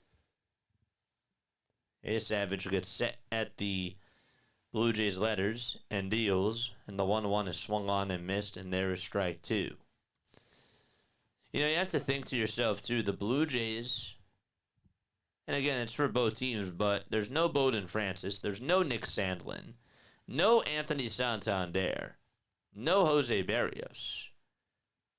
And by the way, too, they're without George Springer, but the other 4 guys that I mentioned, they're not on the World Series roster, but they're still key players. 1-2 on the way, swing and a miss. That's now 9 strikeouts for Trey Yesavage. Oh my gosh, what a day for him. So Kike strikes out, and Alex Call is going to come on up to the plate. And for the Dodgers, look, they're without Tanner Scott, they're without Alex Vesia. And Kirby Yates, Michael Kopech, Kyle Hurt, Brusadar Gratterall. You know, they're missing a lot of guys too. 1 ball, no strikes. Alex Call is in the box. 2 away. And the pitch. That ball is popped up right behind home plate. Kurt, does he have room? We'll see. No, he does not. That will go into the seats.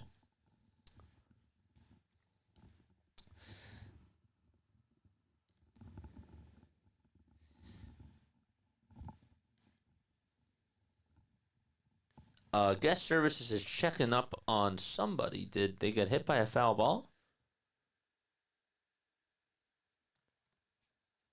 1 ball, 1 strike. And the pitch, that's in there for strike 2. Guest services was right there. I was looking back just to see if the guy was okay. Has anybody ever gotten hit by a foul ball? That's never happened to me, but that's happened to a couple of friends that I know. 1-2 pitch. That is in the dirt for ball 2. It looks like the guy is physically okay.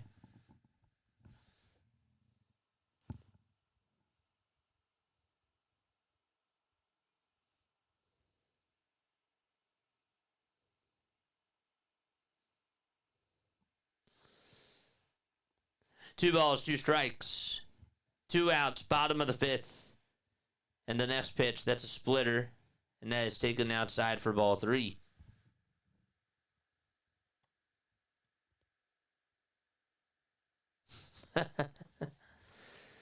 I know. Crazy. 3-2 on the way. Check swing. Did he go? Yes, he did. There's now 10 strikeouts for him. Unreal. Dude, that's awesome. Dude, shout out to Trey yesavage. Let's drop those emotes, chat. Memberships, they are $2.99 a month. They are $2.99 a month. And let's see, can we gift any more? Let's see if we can gift any more. I don't know if we'll be able to gift any more memberships, but I can try. I can see if we can gift some more. But yeah, let's see. Let's double check. Can we gift any more memberships? We got 83 likes. We have 99 people watching us. Make sure you guys hit that thumbs up button. Let's see if we can gift a membership. Show your support. Membership gifting. All right. We'll give some more memberships. Yes, we can. We can give some more memberships. We'll do that right now. All right. We are going to send some membership. Who wants a membership? Let's go. Let's go. You get access to all those awesome new emotes that we just posted. Scott gets a membership. Mr. Dino gets one. Don gets one. Ridge Runners Live gets one. And CeeLo. Let's go. Let's go. Congratulations to Ridge Runner, Mr. Dino, Don, and of course CeeLo too, and Scott's. Let's go. So now if you click on your emojis, you can post whatever memberships or whatever emotes you want. These are all the emotes here. It's $2.99 a month. And my mods will drop a link too in the chat if you guys want a membership. If you guys want one. So, it's randomly gifted though. But yes, congratulations on the new memberships. It's a really cool way to get involved in the chat. It's really nice. And you guys should definitely become one. I really want more members next year. I do. I want people to be in my chat pumping out all those Phillies emotes. I do. And I want to be able to get more. The only way that we get more, too, is if we promote. So I do want more of those next year. I do. I understand that there's some people that can't afford it. And I totally understand that. It doesn't go out to those people. But for those of you who are like, well, I can become a member. I'm on the chat all the time. But, you know, you guys can certainly become one. 5 innings for Trey, 10 strikeouts, and we're in the top of the 6th. And the pitch. And that is up high for a ball. It's just a good way to support the channel. You know, we're a small community, and we're trying to make a name for ourselves out there, you know. 1-0 pitch, and that is down for ball 2. It's a changeup. Snell with 80 pitches. 2 balls, no strikes. The 2-0, that's in there for strike 1 that was at 95 miles per hour.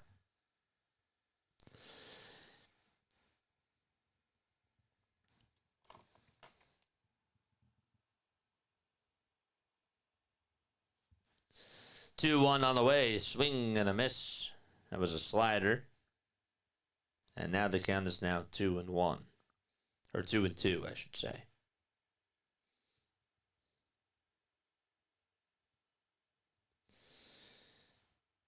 Trey is the first rookie in postseason history with multiple 10-plus strikeout games, according to Sarah Langs.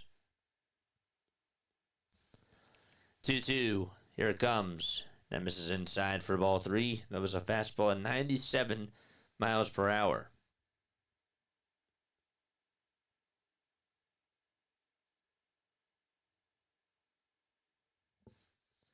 Three-two pitch, ground ball, hit over towards the third baseman Muncy, who backhands it and fires it over to first, and that is in time for the first out of the inning. And so there's out number 1.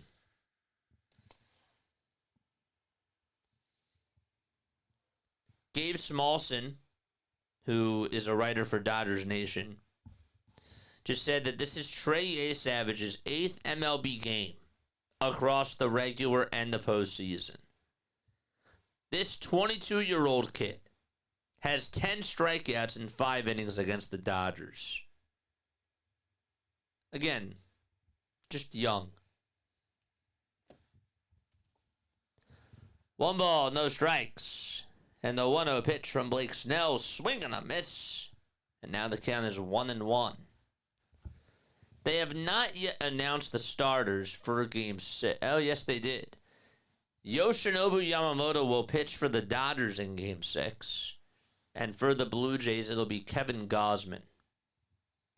1-1. That's inside for ball 2 to Dalton Varsho, who, by the way, is 1 for 2. Varsho tripled, scored a run, and he grounded out to short his last time up. 2-1 on the way, and that's inside for ball 3. Blake does have 88 pitches, in case you're wondering about that. So his pitch count is getting up there. 3 balls, 1 strike. The windup and the pitch. And the slider just catches the outside corner for strike 2.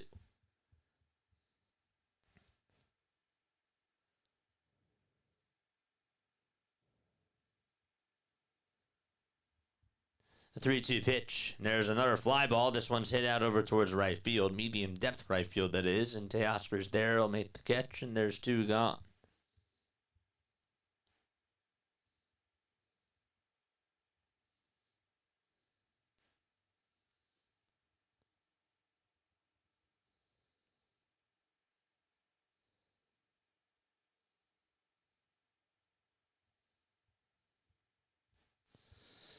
Two outs in the top of the 6th. And now Ernie Clement is up. And he goes chasing after a pitch that was a little bit low.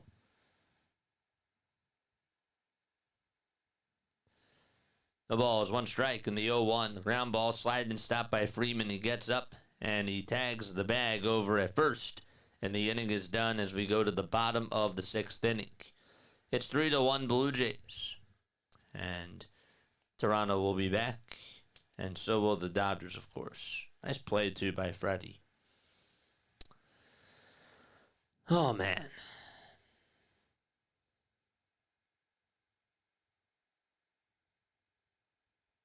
If you guys are new to the channel, make sure you guys hit the thumbs up button and hit that subscribe button, too. And turn on the notification bell icons as well. So that way you will know when we do go live. Today is October 29th. Today is October 29th, 2025. So on this day in baseball history,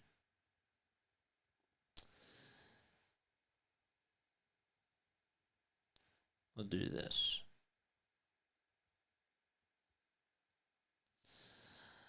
On this day in baseball history,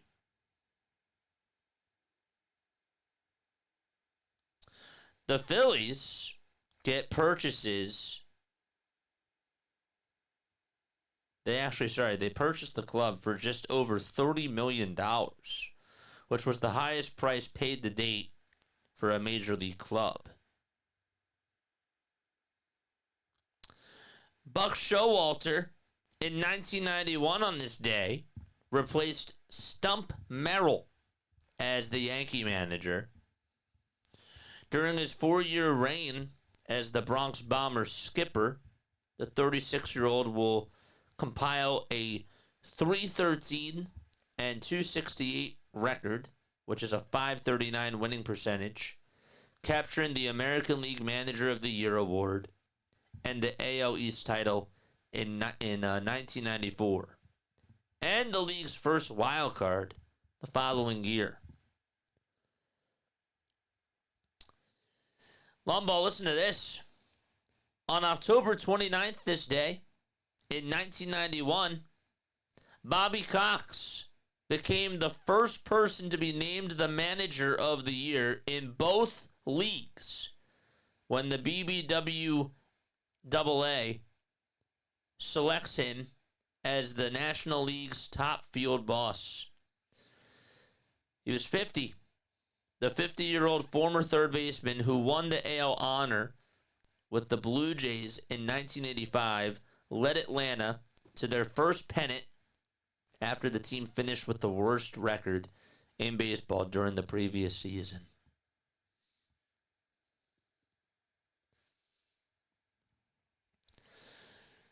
Bottom of the sixth, Ohtani is up, and he takes the first pitch of the DCs for ball one. Phillies also won the World Series on this day in 2008.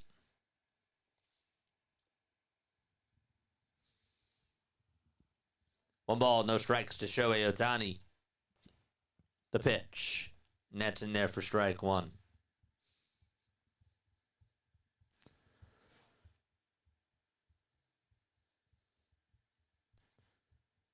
Correct, Larry. One ball, one strike. The pitch. And that's a foul, and that's a swing and a miss.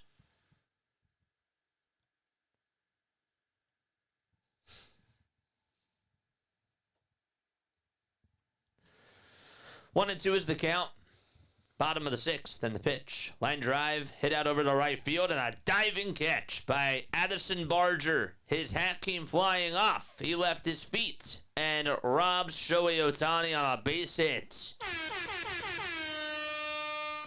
Nice play by Addison Barger as he was diving for the ball.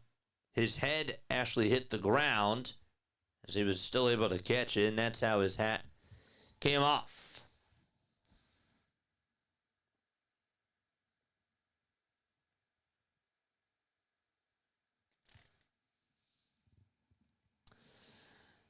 One out, bottom of the sixth. And the pitch to Will Smith, that's in there for a strike. John Clark just posted the tweet. Brian Adams, he says, dedicated this song, Heaven, to Pierre Robb tonight at Xfinity Mobile Arena. The pitch, swing and a miss.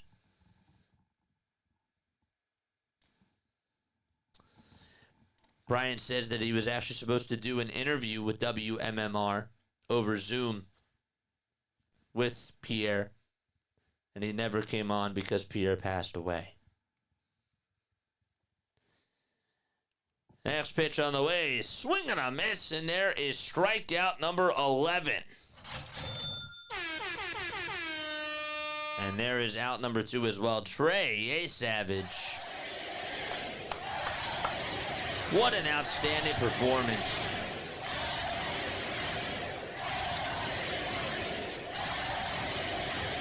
Betts is up in the pitch. That's a chopper, and that's fouled over towards the left side. It is no balls and 1 strike. World Series record was Don Newcomb in 1949. Game 1.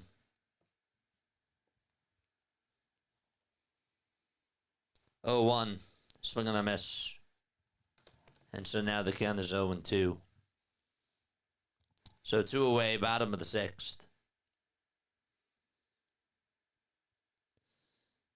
Savage comes set and deals. And that is outside and a little bit low for a ball.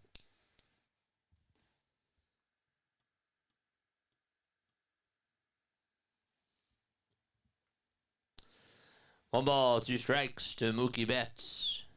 The next pitch. And that is down and away for ball 2.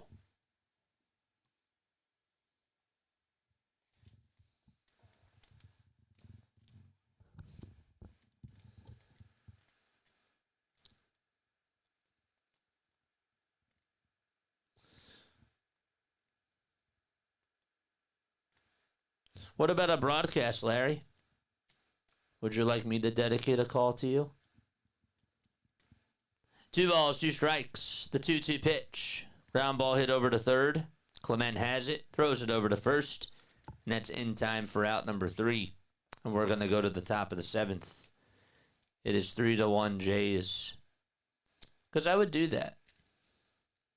I would dedicate a call to you.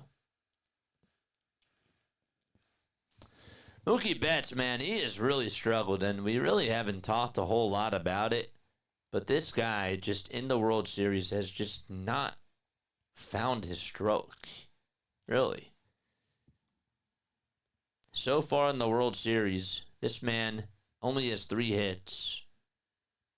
And what is it, 19 at-bats? 19 at-bats. He's walked 3 times. He has not gotten an extra base hit, though. What's up, Gaming Boy? How are you? Larry says absolutely. Sounds good. I would do that for you.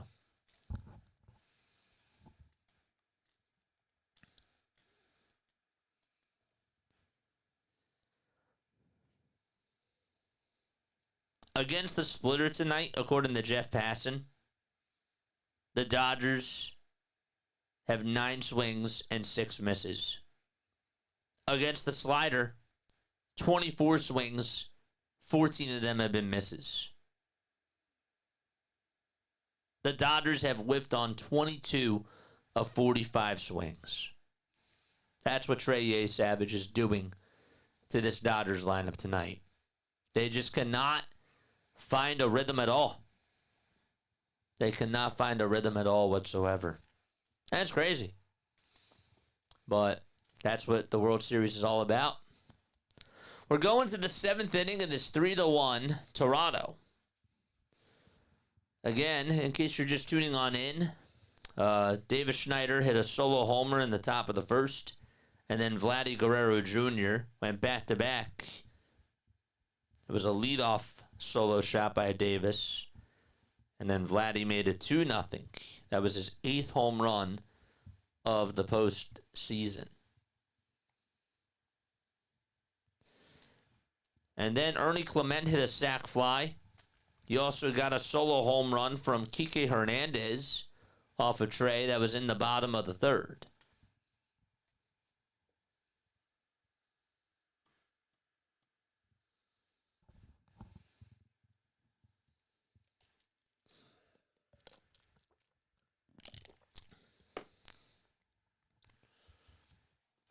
Top of the 7th, 3-1 Toronto.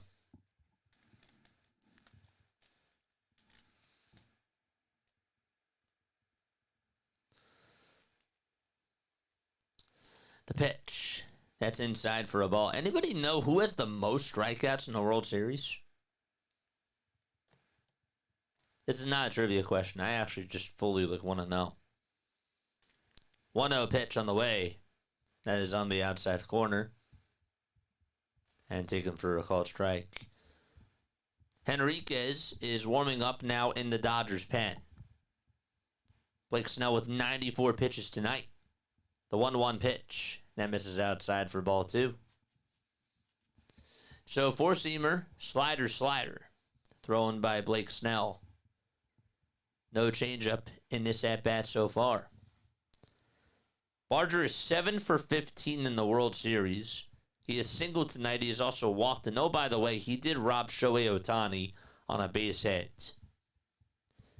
2-1 pitch. That's a pop-up. Hit right behind home plate. And that is a foul ball. And that'll make the count now 2-2.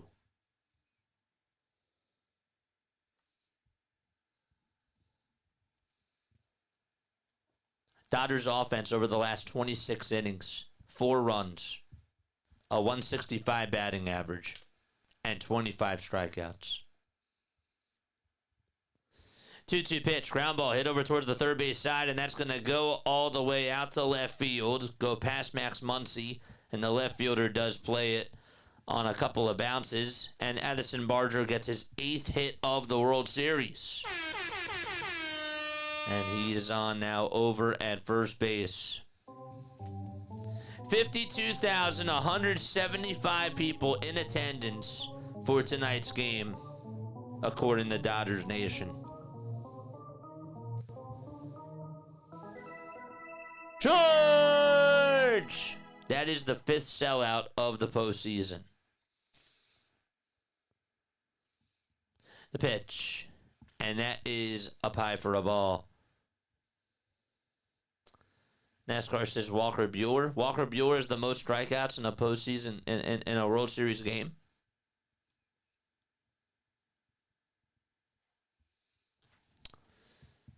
One ball, no strikes. Top of the 7th. Nobody outs. The pitch to Kiner Falefa, and he bunts it foul over towards the right side. Single game, Bob Gibson. Career Whitey Ford. I don't know. I'm just asking. For those of you who have phones, look that up for me because I'm curious. Wendy, thank you so much for the super chat. One ball, one strike, and the pitch that's outside for that's actually called a strike. Hit the outside corner. Wendy, thank you so much.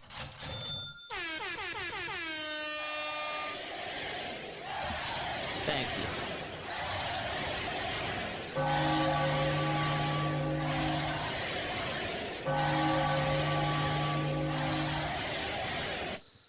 Toss back over to first, and that is not in time. Thank you.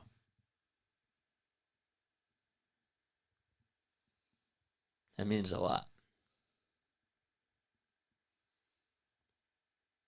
100 pitches for Blake Snell. 1-2 pitch. That is in the dirt for ball 2. Heading on over to second base is Addison Barger. And they will call a wild pitch there by Blake Snell. So it is 2 balls and 2 strikes, and now a runner is in scoring position.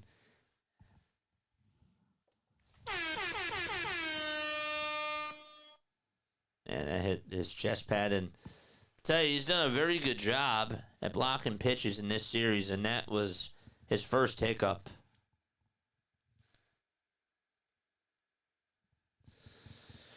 Two balls, 2 strikes to Isaiah. And the next pitch, and that is blocked in the dirt again for ball 3. And so now the count is full at 3-2.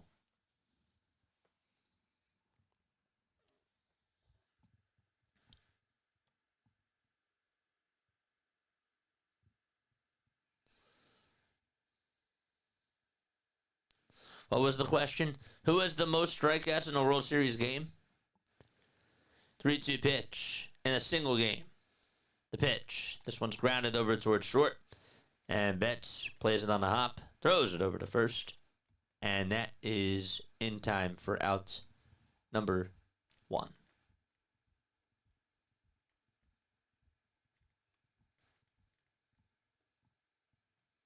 Gibson was 17. Wow. In 1968? Wow. Thanks, long ball. Shout out to you, man. 1 out, top of the 7th. 1968. Thanks, guys. Thanks, Larry. The pitch to Jimenez. And there's a swing and a miss. That I did not know. So Trey needs just a little bit more. 0-1 pitch. That is high for a ball.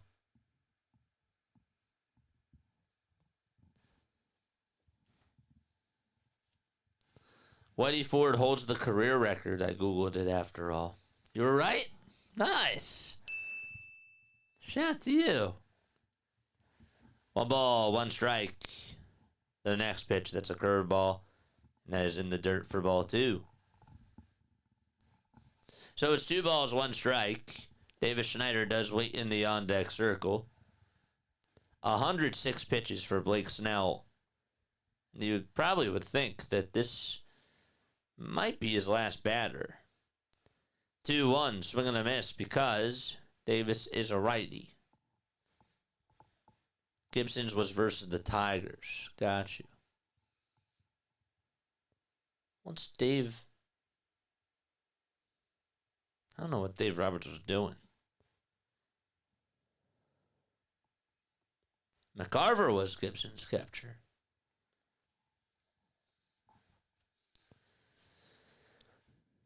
Two balls, two strikes. The 2-2 pitch. That's a foul ball hit over towards the right side.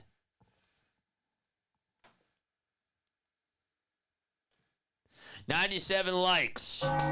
3 more, baby. Let's go. 2-2 is the count. We're in the top of the 7th. There's one away. Andres Jimenez is hitless in 2 at-bats.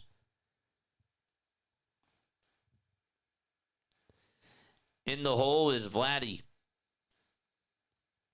2-2 on the way. That's outside for ball 3. The throwback over to second base, and Betts able to catch it, but no tag applied.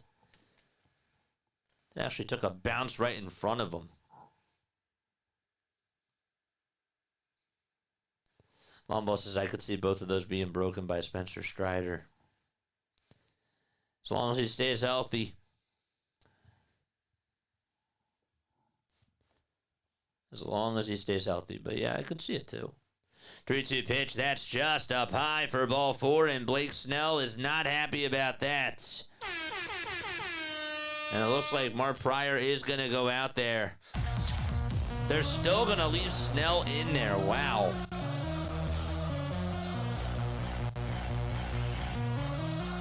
I guess that Dave doesn't have as much trust in his bullpen.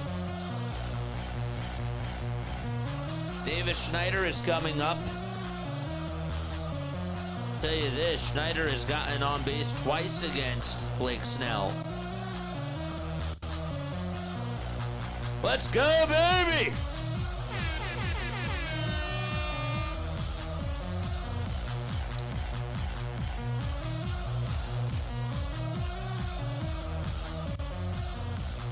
Let's go. Top of the 7th and 1 out so far. We got 118 people rocking with us. Want to see what our members have. Let's go. Y'all wanted me to update the emotes. I did. And I want y'all to use them. Yeah, it's $2.99 a month. Top of the 7th, 1 away. Davis Schneider comes up. And the pitch. That changeup is in there for strike 1. All right, let's go, chat.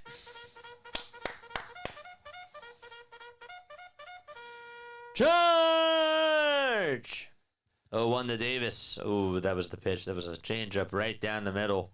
And he watched it go right on by. And he would step out of the box. No balls, 2 strikes. 1 away, top of the 7th.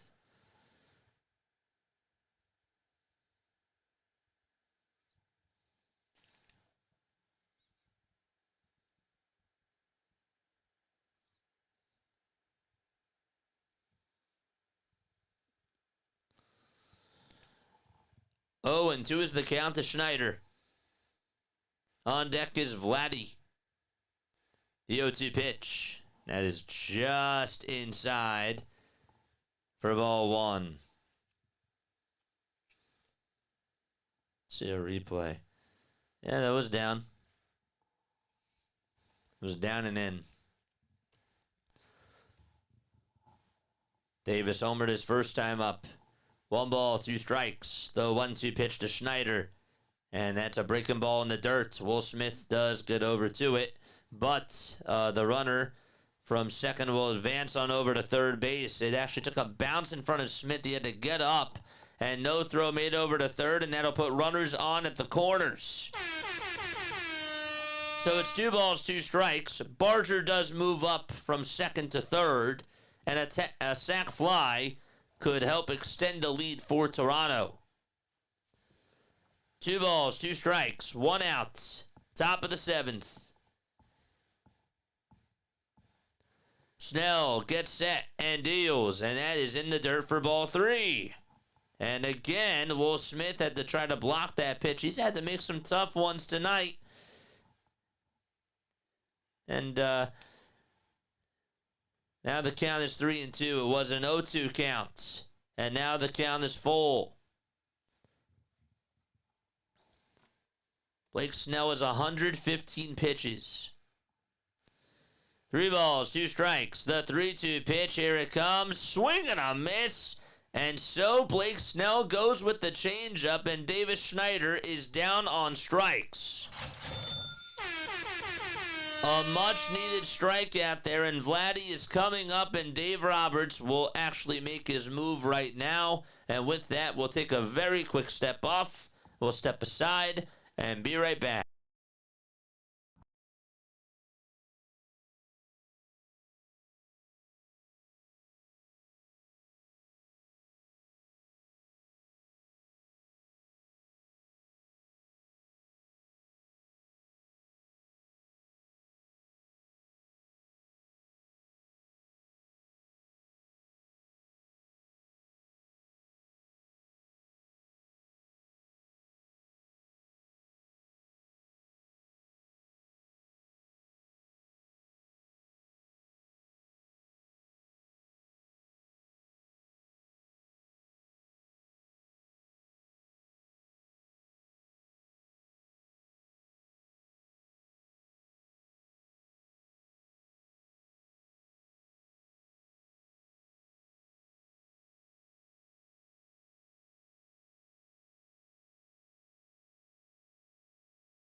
Alrighty, hit that thumbs up button, hit that subscribe button as well. My name is Jason Joseph. This is Play by Play with JJ.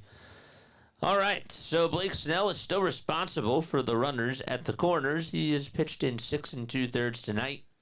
116 pitches, which is the most that he's pitched since 2022. Vladdy is up at the plate. And the first pitch that Vladdy takes is up high for ball 1. This is Henriquez, who is now pitching. Edgardo Henriquez. 2 postseason games, 2 innings, 1 earned run. This guy can fire 102. 1 ball, no strikes. Henriquez gets set at the Dodgers letters. Kicks, deals, swing and a miss. That was at 100 miles per hour. So now it's 1 ball and 1 strike. Let's go. Watch out for those bats.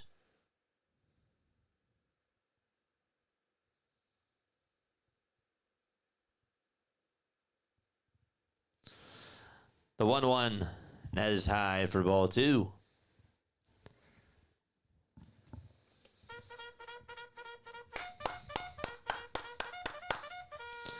Charge! 2 balls, 1 strike. Henriquez kicks, fires, and that's inside for ball 3. It's a hitter's count here.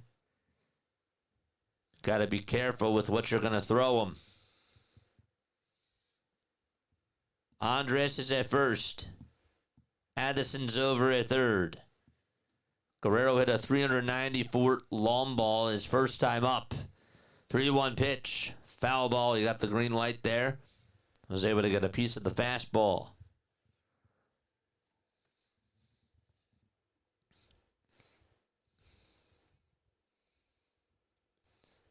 We got 131 people on here, and we've reached the 100 mark. Thank you so much, man.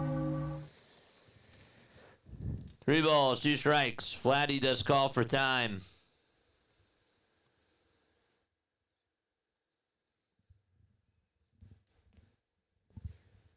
Henriquez gets set at the Dodgers' letters. And the payoff pitch to Vladdy. It's outside for ball 4. It also gets away from Will Smith. And a run will score. Addison Barger jogs on home. And that makes it 4-1 on the wild pitch.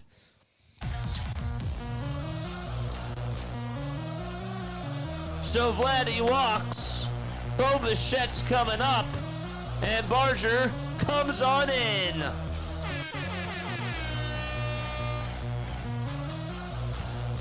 That was wide. Dave Roberts not happy about that. 4-1 Jays. Bo Bichette is in the box. Henriquez gets set and deals and fires a fastball down the middle at 99 miles per hour. In the World Series, Bo is 4 for 14 and is 0 for 3 tonight.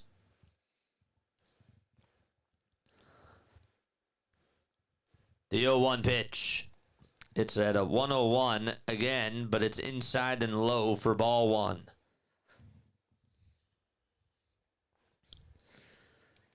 It's a 4-1 ball game out in LA.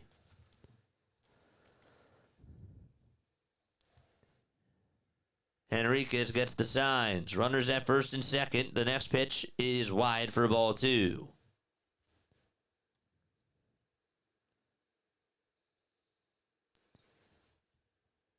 The pitch that was a wild pitch that allowed Addison Barger the score, that went off the glove. It was actually really outside, but it just hit the tip of the glove of Will Smith.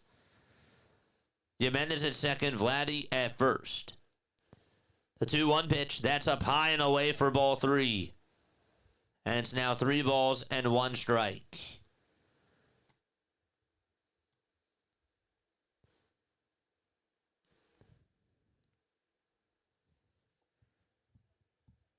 Henriquez kicks, fires. There's a line drive, base hit out to right field. And Jimenez is rounding third. He's being waved home. The throw to third base is not in time. And it's now 5-1 Toronto.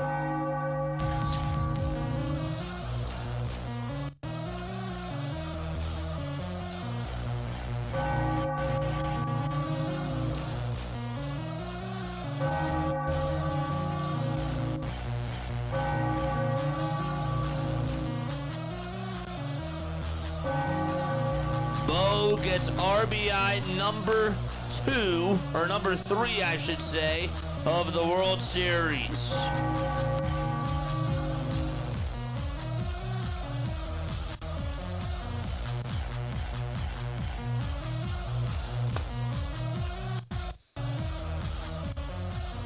Wow. 5-1 Toronto in the top of the 7th with 2 away. And Alejandro Kirk is now coming on up to the plate with runners at the corners. There we go. Drop those Jays emotes in the chat. Woo! Insane. Gosman and Yamamoto will pitch in Game 6. And again, that'll be on Friday. Back in Toronto. 5-1 lead. The pitch. That slider is just up high for ball 1. Are you kidding me?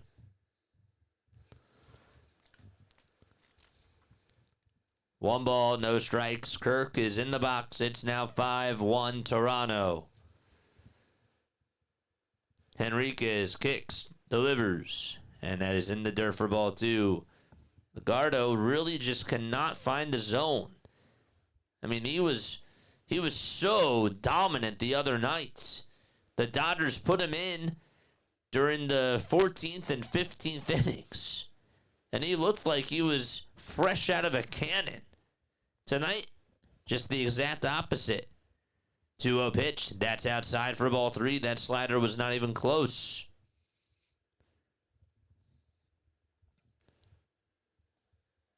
It's now 3 balls and no strikes. Wonder if they're going to let Trey go back out there for another inning. He does have 89 pitches. 3-0 pitch. That's high for ball 4. Bases loaded for the Toronto Blue Jays. And Dave Roberts says, I've had enough. And I'll make yet another pitch and change.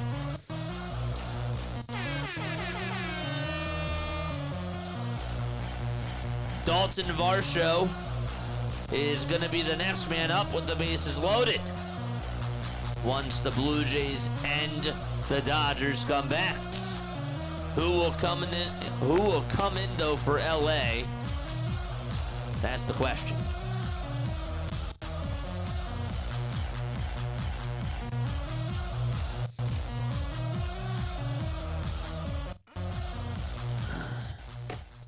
Wow.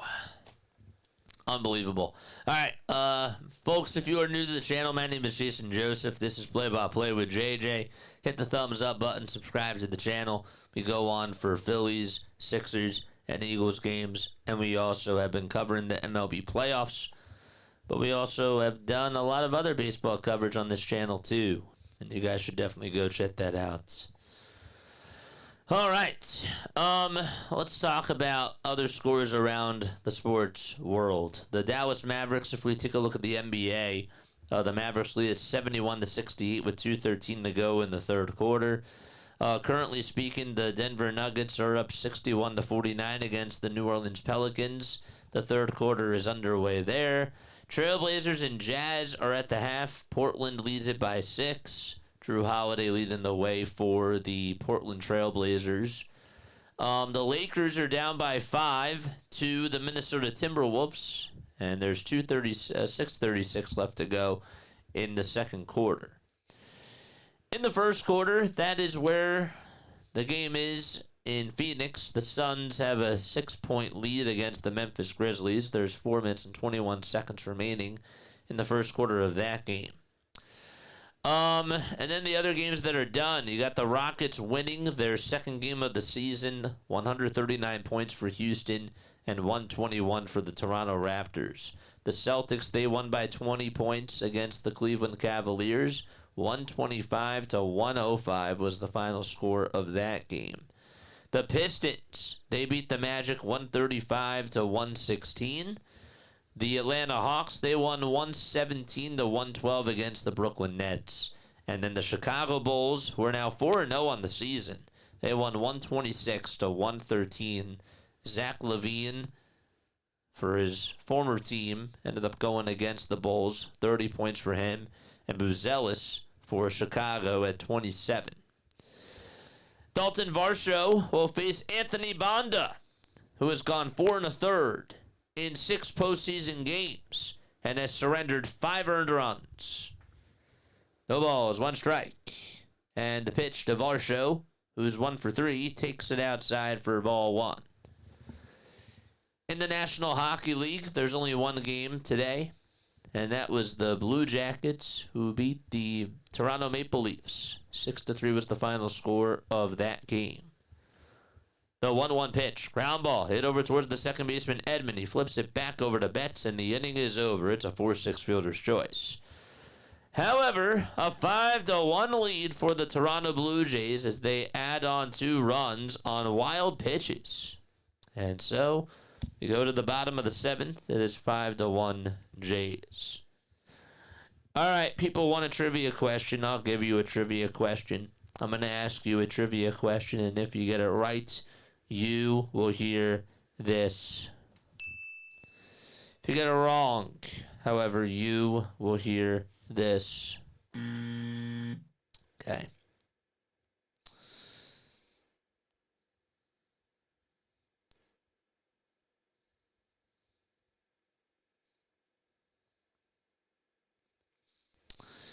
All right, on this day in 2014,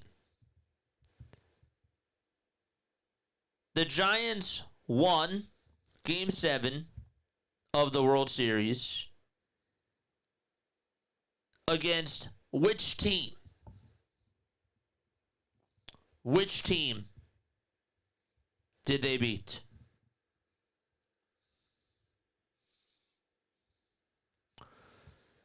Which team? Next game is Friday in Toronto. Correct.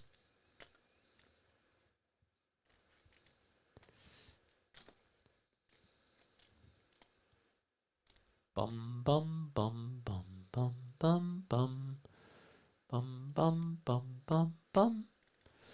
The Royals. The Royals. That is correct.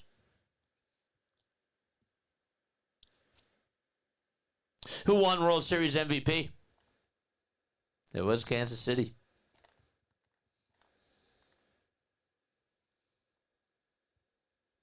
Next Friday? No. They would never wait a week.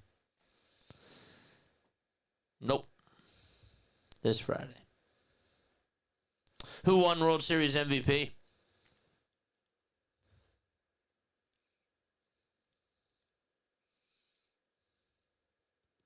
Will Clark. Will Clark. Nope.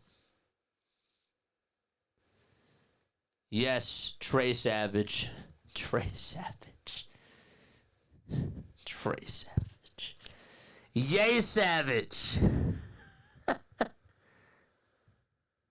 Yay, Savage. Not Savage. Mad Bum. Good job. Good job.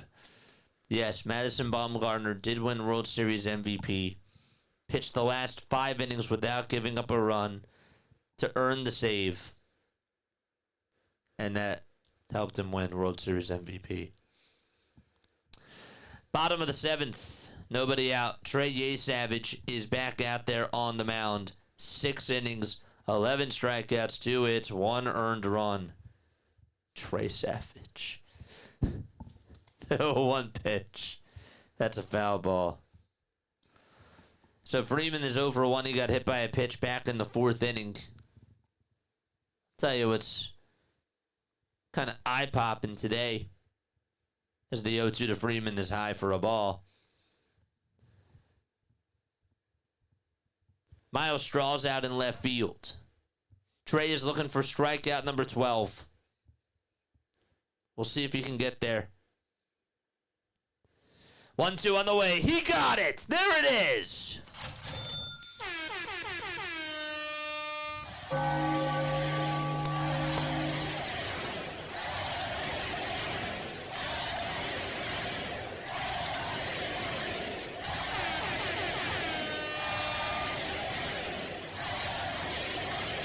Nothing else to say. This guy has been outstanding for the Blue Jays. The pitch. That's up high for ball 1. 12 Ks for Trey.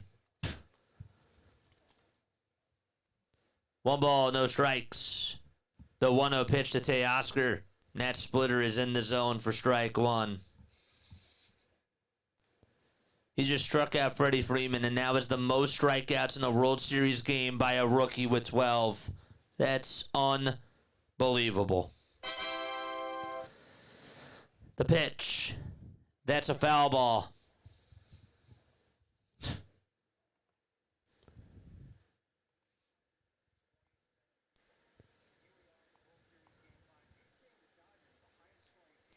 One ball, 2 strikes. The 1-2 to Teoscar. That's a chopper. Hit over towards the third base side. That's a slow roller. And Teoscar will beat it out. No throw made by Clement as he made a wise decision. And Teoscar does his little wave.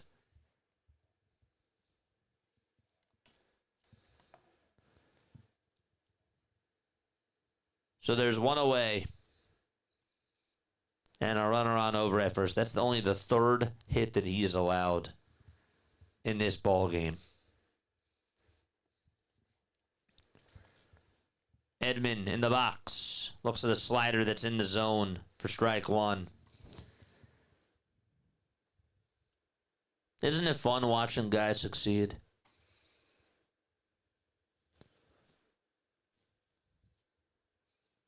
Like young kids and baseball players, and watching history be made. The ball is one strike in the pitch. There's a swing and a miss. He's trying to get to a baker's dozen. 99 pitches. The ball is 2 strikes. 1 away, bottom of the 7th. The 0-2 on the way. That is down and away for ball 1.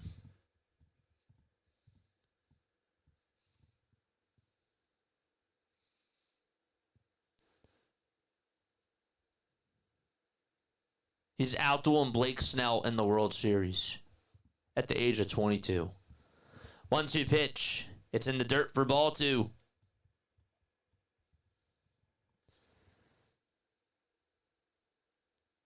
He came into today with 27 strikeouts in the postseason, and he needs 1 more to get his 40th.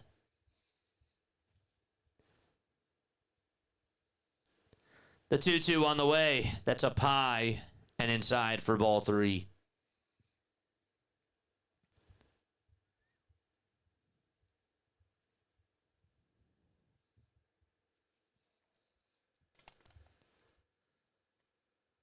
I didn't see anybody warming up in the Jays bullpen, but that doesn't mean anything. 3-2 pitch, and Edman just fouls it off. Just got a piece of it.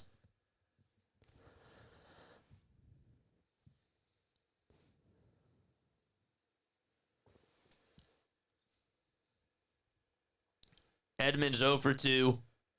He struck out in the 2nd and grounded out to 2nd in the 5th. The payoff pitch to Edman. Ground ball hit over to the third baseman Clement. The throw to second, there's one. The throw to first. Around the horn we go. Double play. And we will go to the top of the 8th inning. It wasn't a strikeout, but a double play absolutely does the magic trick as well. And so the Blue Jays will try to extend their lead when they come back up to the plate. It's a 5-1 advantage for Toronto. There's Mom and Dad. Mom and Dad are there, and they are loving it. Insane, man. Yesavage. Give Trey some love in the chat, man. Drop the flowers.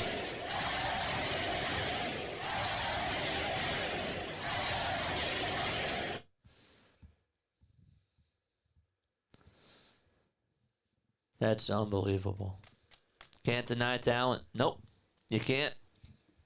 I mean, some of these pitches are just absolutely filthy.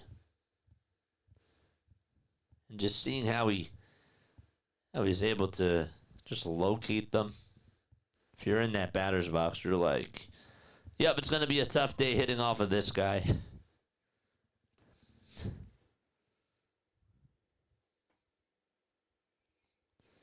The Boo Birds are out at Dodger Stadium after Tommy Edman grounded into a 5-4-3 double play. I thought that only Philly fans booed. Right, chat? I thought that only Philly fans boo at their players.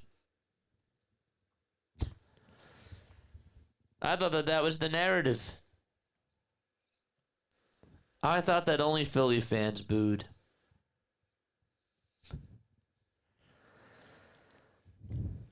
Dodgers offense has been absolutely dominated by a rookie pitcher, says Doug McCain, in just his 8th career start.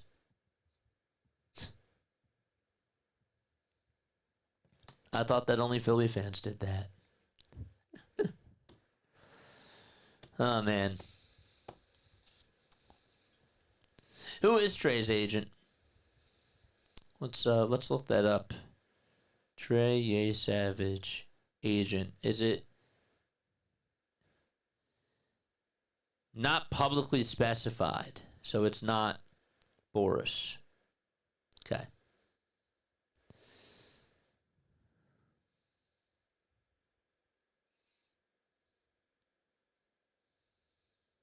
It's funny. Hit that thumbs up button and hit that subscribe button, baby. If you're a Blue Jays fan, drop the Blue Jays emojis down below. If you're a Dodgers fan, I know that the Dodgers are down by 4, but guess what? Show off your pride, man. Show it off. Let's go.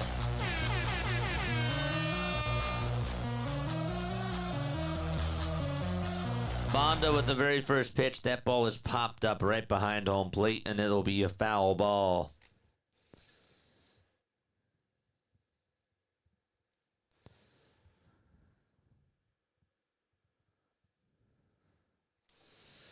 No balls, 1 strike. Top of the 8th inning. 5-1 Toronto. The pitch to Clement. Ground ball foul over towards the third base side.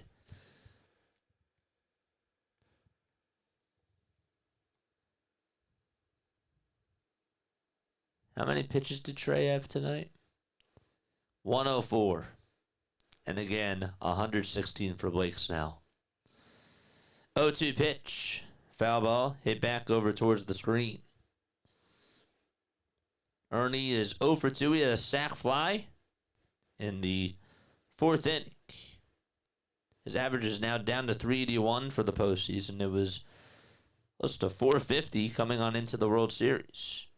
0-2 pitch. And, well, that's going to help increase his batting average as he slaps a single out to center field. And he's looking to get back on track.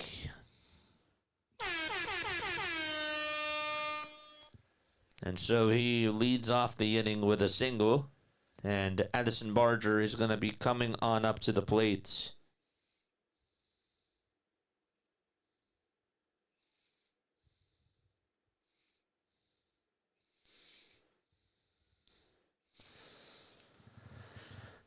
Barger's 2 for 2. He's gotten on base all 3 times today. And he looks at a sinker that misses outside. Actually, it was called a strike, excuse me. 2 singles, a walk, and a run scored. And a diving catch as well out in right field. Banda kicks, deals. And that is just on the outside corner for strike 2.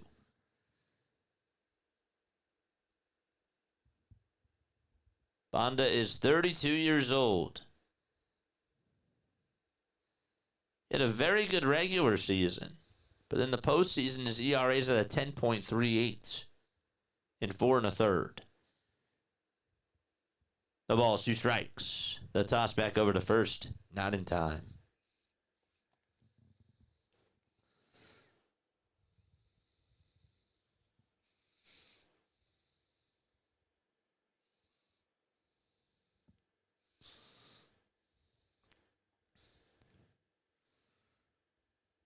Oh, 2 pitch, and that's a wild pitch. Well, Will Smith has not had a good night behind the plate over these last couple of innings, and Barger is going to bust on into second base and will now be in scoring position for the Jays.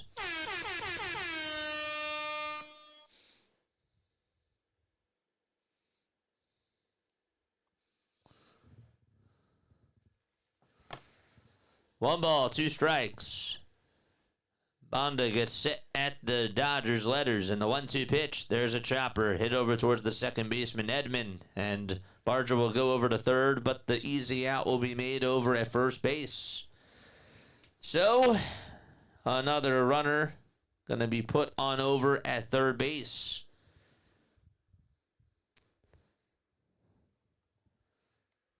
Is Butterfly here? Did I miss Butterfly in the chat? Is Butterfly here?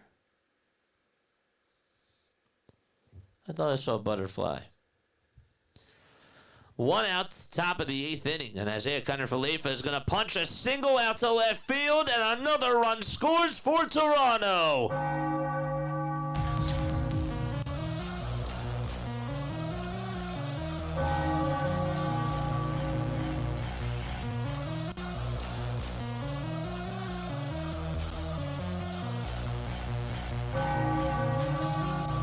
That was actually a low pitch that he sort of was just able to take a jab at and just punch it right in between that 5-4 hole, 5-6 hole. Jimenez comes up, runner goes, and the pitch is fouled away.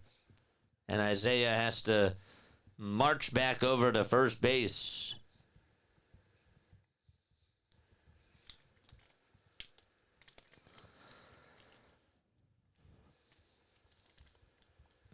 No balls, one strike. Bonda delivers from the stretch, and the pitch popped up, hit out over towards shallow left field. And Alex calls there, makes the grab for out number 2.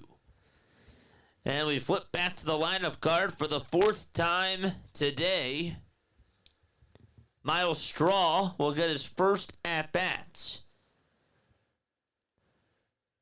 as he comes on in for Davis Schneider. And Vladdy is up next.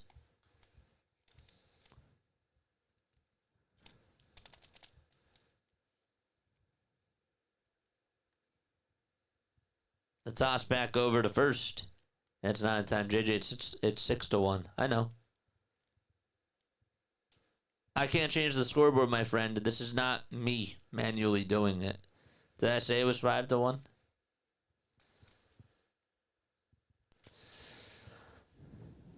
Miles Straw's 0 for 7 in the World Series. And the pitch is a fastball. It's high for a ball. Sir Anthony Dominguez is now warming up in the Blue Jays bullpen.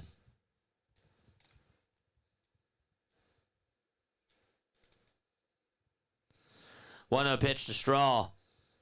That's a slider that is just up high for ball 2.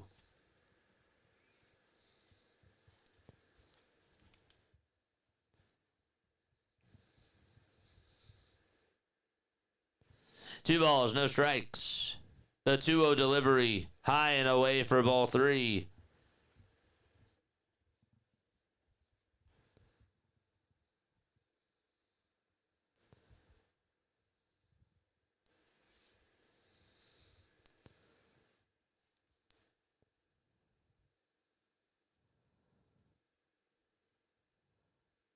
The pitch, that's up high for ball 4.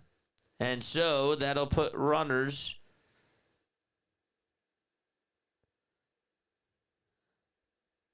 and they called it a strike. A stolen base, though, made by the runner over at first. So now he's over at second. What the heck is going on?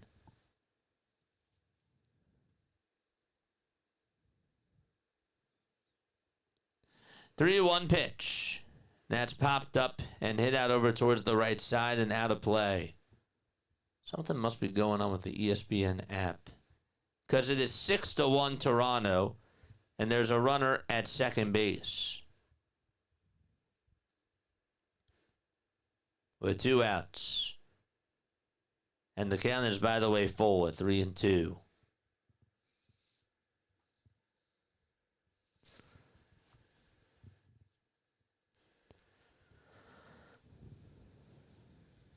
Next pitch on the way, there's another pop-up, hit out over towards the first base side, and Freeman is there. He'll make the catch, and we're going to go to the bottom of the 8th inning. It's 6-1 Blue Jays. We'll be right back in just a little bit. Don't go anywhere.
Yesavage, his night is done, and Sir Anthony Dominguez is going to go out there. So that's it for him. 7 magnificent innings tonight. 3 hits, 1 earned run, and 12 strikeouts. 104 pitches, 71 strikes. Just absolutely beautiful. 6-1 Toronto. In case you're just tuning on in, we'll catch you up with everything that you need to know about this game so far. Blake Snell did pitch for the Dodgers. He started for LA. Ended up giving up 5 earned runs in 6 2/3. That was his second bad outing in a row. He struck out 7, but he allowed 4 walks and gave up 6 hits, 5 earned runs, as we mentioned. And then,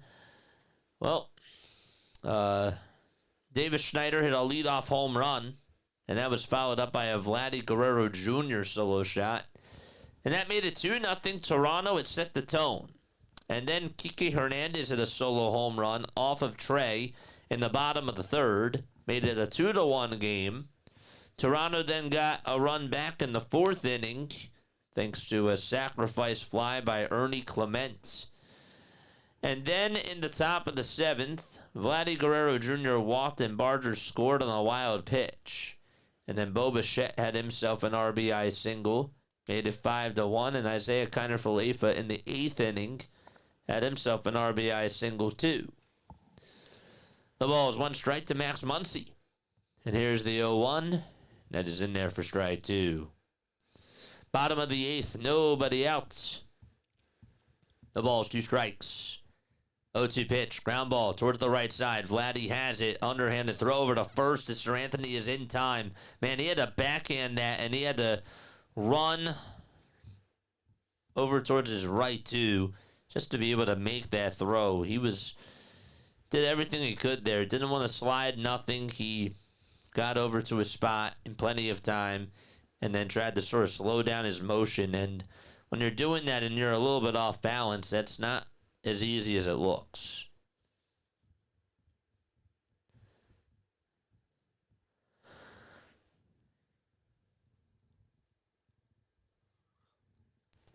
Sir Anthony Dominguez comes set and deals. And it's a foul ball. It was a fastball at 98 miles per hour. This is the second time Sir Anthony Dominguez has made it to the World Series. The ball is 1 strike in the 0-1, swing and a miss. This is also his 4th postseason, or 4th time being in the postseason. 0-2 pitch on the way, swing and a miss. He struck him out. And there is the second out of the inning. Sir Anthony is now 30 years old. Was with the Phillies from 2018 till 2024. Then got traded at the deadline to the Baltimore Orioles in 2024. And then he got sent over to the Toronto Blue Jays. They were playing a day-night doubleheader. And they just changed uniforms in between games. Craziest thing. 1 ball, no strikes. 2 outs, bottom of the 8th. And the pitch. And that is outside for ball 2. Imagine if you're traded in between the doubleheader and you have to change your uniform. And the team that you're playing for is the team that you were facing. The 2-0. That's in there for a called strike. Alex Call is in the box, by the way. 2 balls, 1 strike. The windup and the pitch. That's called ball 3.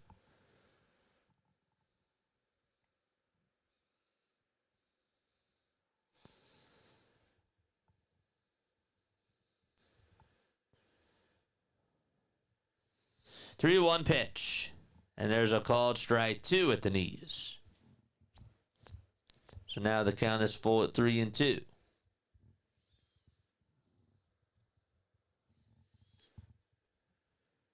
Actually looked a little bit low.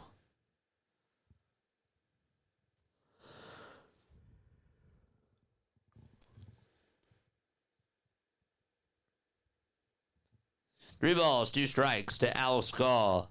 Dominguez gets set, kicks, steals, and that's inside for ball 4. And there's a 2-out walk issued to Alex Call. Front Office Sports just posted something. They said that Trey made $57,204 in Major League Baseball this season as a late call-up from the minors. Ohtani is now coming on up to the plate.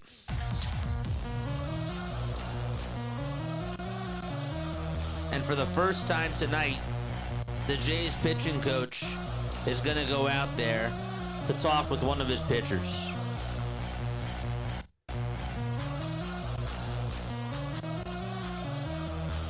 That's Pete Walker.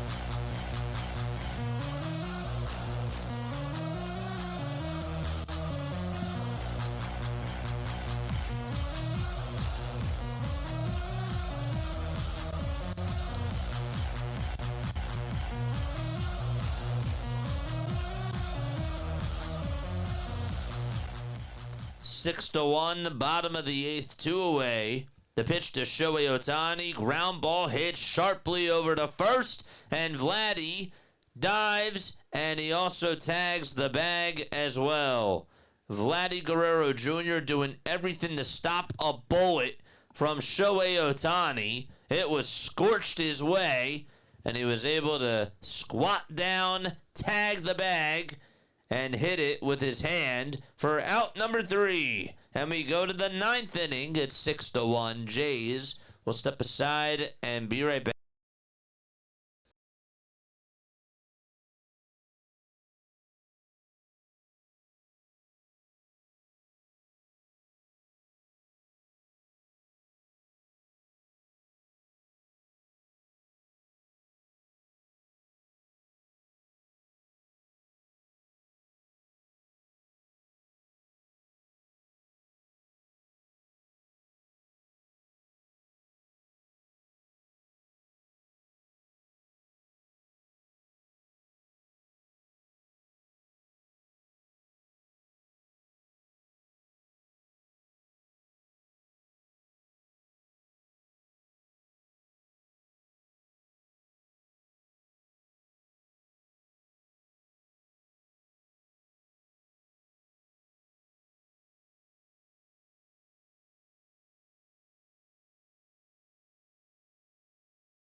Here's Blake Snell going out there for the top of the ninth inning. The count is 1-0 to Vladdy Guerrero Jr. And the pitch to Vladdy. And he'll ground a foul over towards the third base side. It is 1 ball and 1 strike.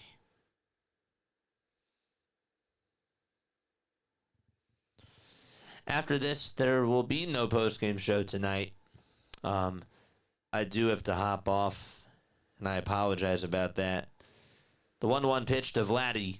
That is chopped foul over towards the left side. That's now 1-2.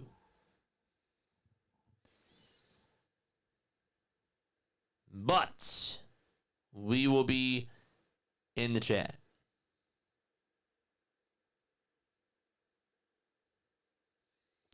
One-two pitch. This one's grounded over towards the pitcher who played Trinan. And the throw on over to first is in time for out number 1. The channel's nice, JJ, but gold is toxic in the chat. JJ, do I block him or do I unsubscribe? Josh, I told you that you got to keep it clean, man. I've given you a lot of chances. Dude. This is it. I love you, brother, but you got to keep it clean in the chat. This is it. No balls, 1 strike. Top of the 9th. 1 away. Bichette is in the box. Save Hoffman tonight. I think that they're going to use him because they have an off day tomorrow. The 0-1. That's down for a ball. Unless they get extra runs here.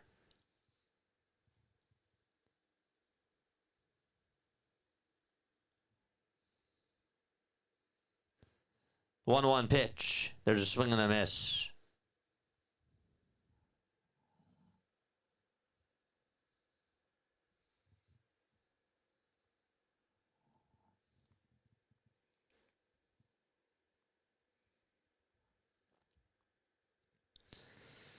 One-two. That's a foul ball.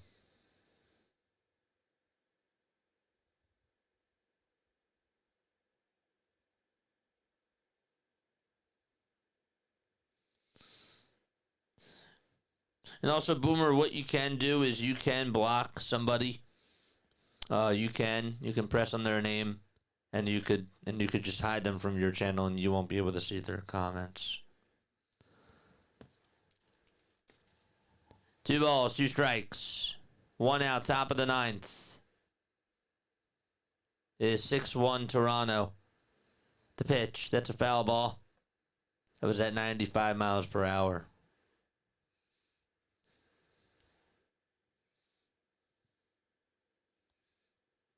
Boomer, you still there?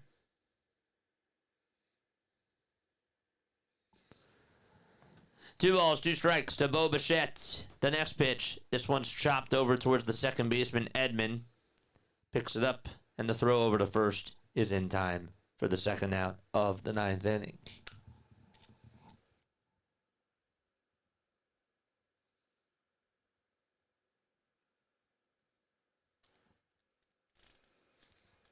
Richie says, holy crap. Trace chat. Yeah, I've said it so many times. But I know, I've said it a lot. This is from Pottstown, PA.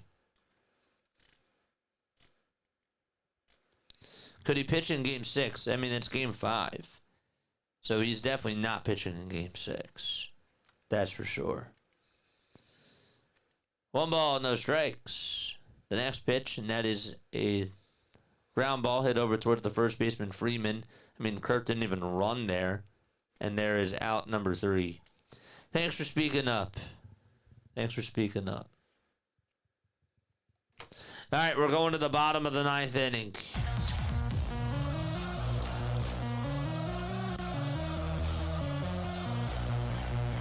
Yeah, Josh, this is your last warning, man.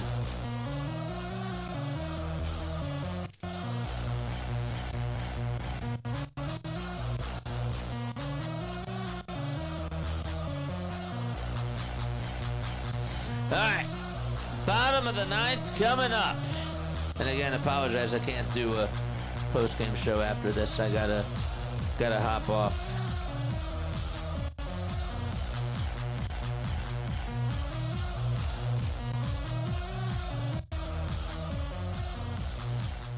Paradise says Trey should have played for the Phillies. Why? Just because he's a local guy? Well, then Davis Schneider should have played for the Phillies too. It's all good. It's all good, man. You're good. I appreciate you, though, for taking the accountability for that because I actually wasn't even thinking about it. All right. Yes. Yes. Whew. What a day. What a day. No stream tomorrow. No games being streamed tomorrow. But that doesn't mean that I won't be on tomorrow. Because I might be on tomorrow if there's something that is breaking news or if we do a YouTube short on something. That's why you got to keep your bell icons turned on. Make sure that they are on personal notifications. And that way you can get all of our notifications. Paradise says, yeah, we should discover the local talents as Paradise. Yeah, I agree with that. But also, like, to be fair, and I don't know like what Trey's stats were in high school, but with some of these guys, like, you just don't know. You really don't. So even if you were to just get like all the local kids, like, just for them to succeed and get to the minors is a lot. So it's like, it's not so much like a cut and dry thing. Like Jesse Biddle, for example, there's a Philadelphia guy. The Phillies actually drafted him, and it ended up not working out. So I'm just saying that even if they go after like the local guys, that doesn't mean that everybody's going to pan out. So, you know, but especially for baseball is so hard to judge whether or not you're going to be successful or not because there's so many it factors. There's so many scenarios, and you can't even state them all. There's just so many factors. It is like almost, nothing's impossible, but it is really hard to just be able to make it to the majors. One ball, no strikes. The 1-0 pitch, and that is in there for a strike. Biddle was a Brave. Yes, he was. JJ, my birthday is tomorrow. This is the best birthday ever. I just need you to keep it clean in the chat, man. I just need you to keep it clean in the chat. You know, you're walking a thin line, my friend. 1 ball, 1 strike. The pitch is up high for ball 2. Hoffman is pitching, by the way. Speaking of Phillies, Will Smith is in the box. 2-1 pitch. That's a foul ball.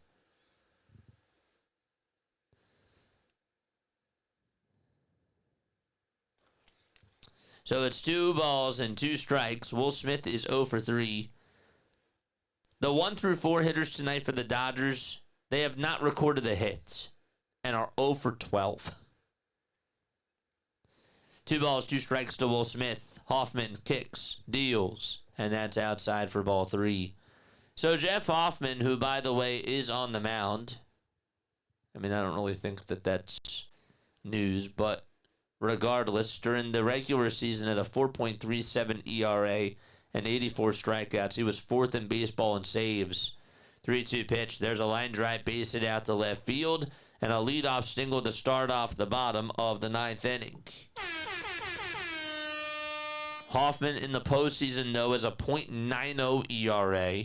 Just gave up 1 earned run, and that was back in the ALDS against the New York Yankees.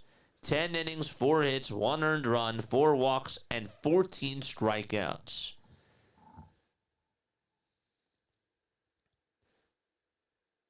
He has struck out at least 1 batter in every single postseason appearance. Mookie Betts comes on up to the plate, and the pitch that he takes is in there for strike 1.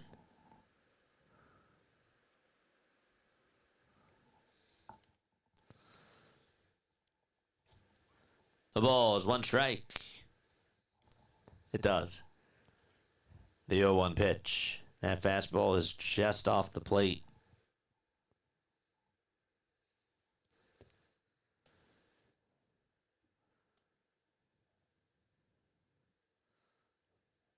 One ball, one strike in the bottom of the ninth inning. The pitch to Betts. And that's a foul ball towards the left side.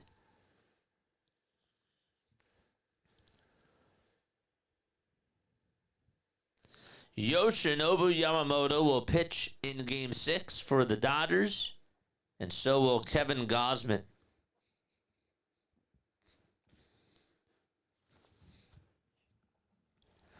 Nobody out, bottom of the ninth. Here's the 1-2. That is outside and low for ball 2.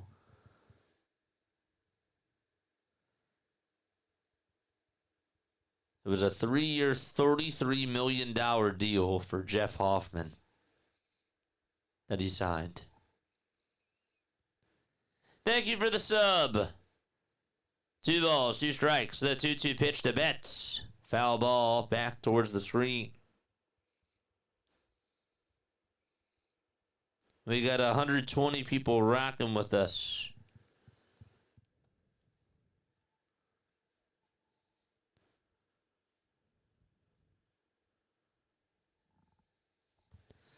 Two balls, 2 strikes.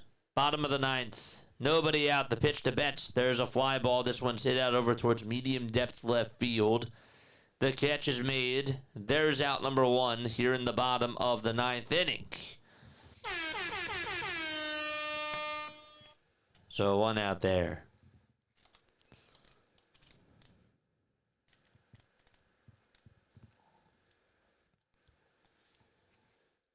There we go.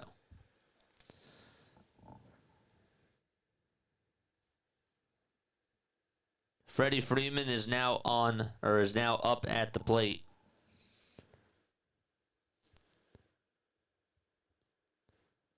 Hoffman kicks, deals, and that's inside for ball 1. That was at 96 miles per hour.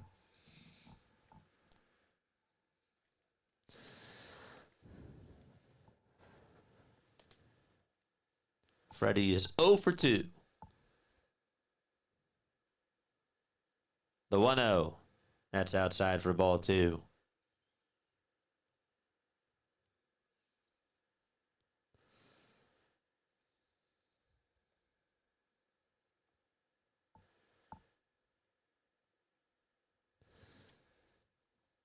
The 2-0 pitch to Freeman. That's a foul ball. That one goes back right behind the plate.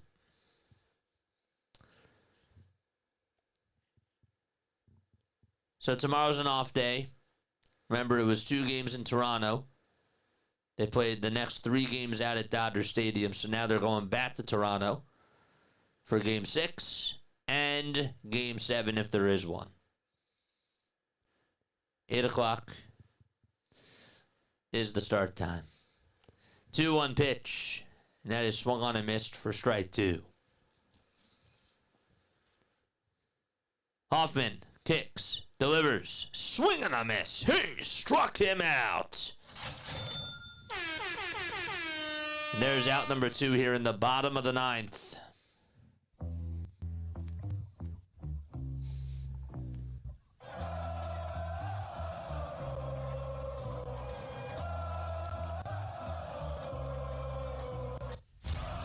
Teoscar Hernandez is coming on up.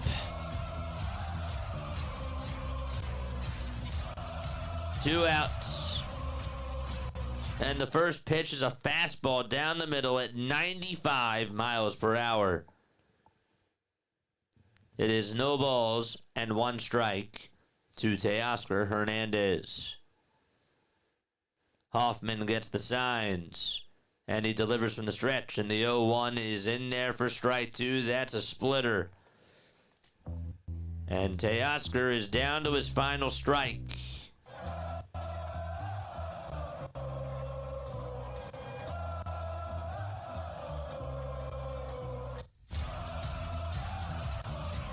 Oh, and 2 is the count.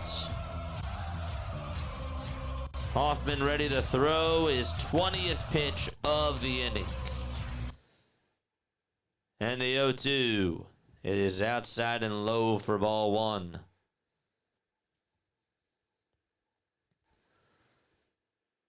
One ball, two strikes, and two outs here in the bottom of the ninth.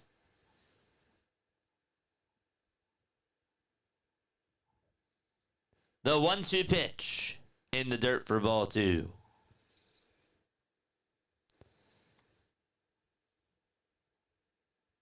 So again, Game 6 is on Friday out in Toronto. And the time of the game is at 8 o'clock.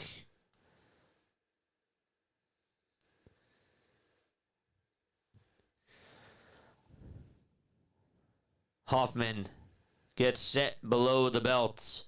Kicks, fires, swing and a miss. Ball game over.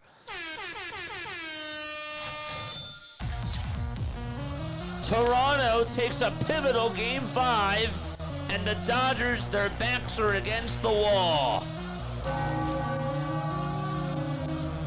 An incredible game by yesavage, who gets the W against Blake Snell.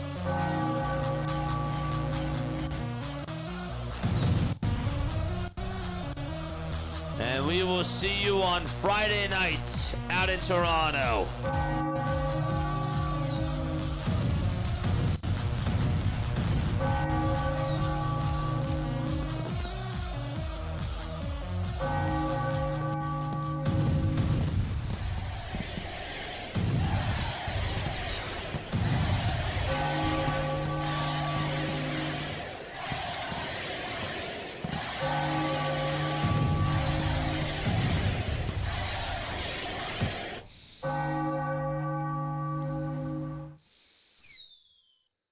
Wow. Oh, boy. Okay. We got to talk really quickly. Okay. We do. Before I sign off, because, again, I can't stay on for long, the biggest headline today is that Trey pitched so well. Davis Schneider, leadoff home run, followed up by Vladdy. That set the tone. This Toronto Blue Jays team, not only did they show fight again today, but they poured their hearts out. Again, you go back to Game 3, the Dodgers take a pivotal Game 3. And not only do they take last night's game, which was a big win for them, they get a huge win tonight and force the Dodgers to have extra pressure. And what's interesting to me is that Yamamoto is going to pitch Game 6, but we're going to see the types of balls Dave Roberts has.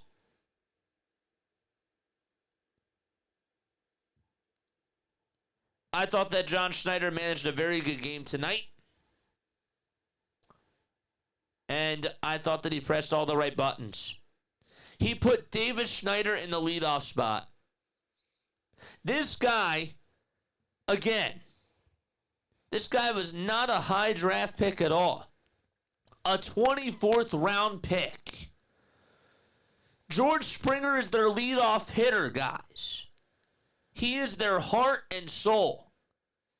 And this guy comes off the bench and hits a leadoff home run in the World Series. I know I have to keep emphasizing that, but that is just that's just it's a great management by this guy, and also just a great at bat by Davis. He got a hanger, he took advantage. Blake Snell was not strong in the first inning, and you needed to capitalize off of his mistakes, and they did. They did.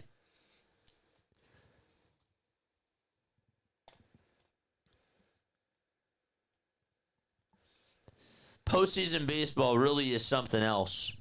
Can we also talk about something else? After those 2 homers, Kike Hernandez comes up in the bottom of the 3rd, gets himself a solo shot, and again, that was a mistake too. That was a fastball down the middle to Kike. I believe that the count was full at the time. I'd have to go back and double check. But mistake down the middle makes it now a 2-1 game.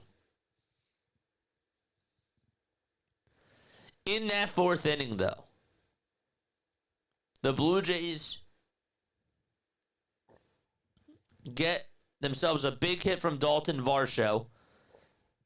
Varsho gets on with a triple. Terrible play by Teoscar.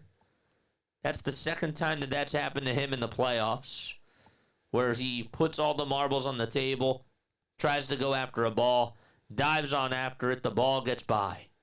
The ball gets by him. And it causes Varsho to go over to 3rd. You took advantage of their mistakes, and you capitalized on that, and you deserve to win because they made a lot of mistakes tonight. The wild pitches. The Dodgers were the bad team tonight. The Blue Jays were the better team.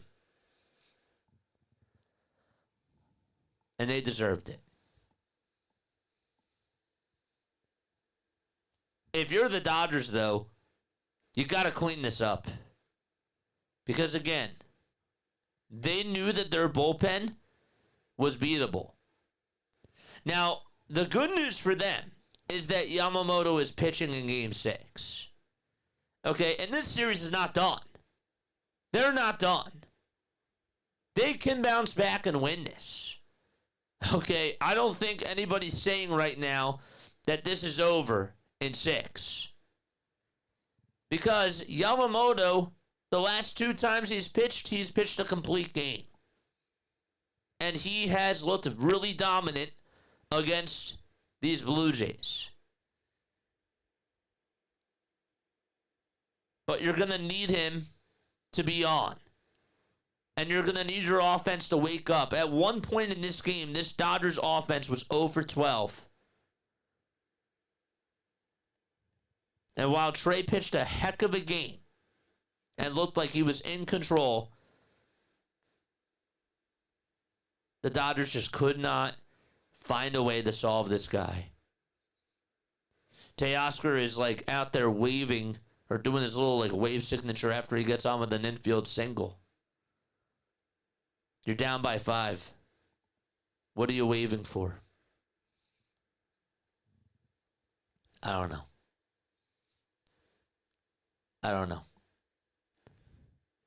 That bottom of the 7th inning, even after Teoscar got on with that single, Tommy Edman grounded into a double play there. I thought that that was the inning for the Dodgers to attack. I thought if they were going to get to Trey today, they were going to have to do it when he faced them for the 3rd time. And that inning specifically, after Freddie Freeman struck out and Teoscar did get on with an infield single there, Teoscar has to think about running. And Tommy Edman grounds into that inning-ending double play.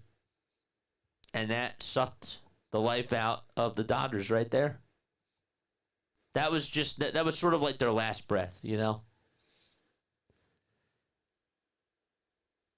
Now you'll probably say in the bottom of the 9th, Will Smith gets on with that single off of Jeff Hoffman. And you probably wish that Mookie had a better at-bat. And Mookie has been really poor. He has. Mookie has not been good at all in this World Series. But the other guys around him aren't stepping up either. The reason why that you're down in this series is because your star players, your Freddie Freemans, really not Freddie. I can't really blame a lot on Freddie, but Freddie didn't do much today. But Mookie Betts hasn't done anything. Mookie Betts has really been a minus in this series.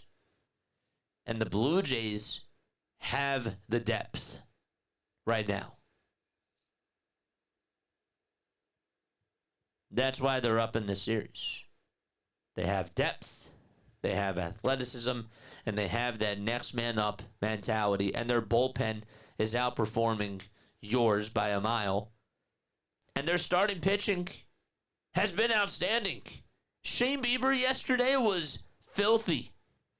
Trey Yesavage tonight, he was filthy.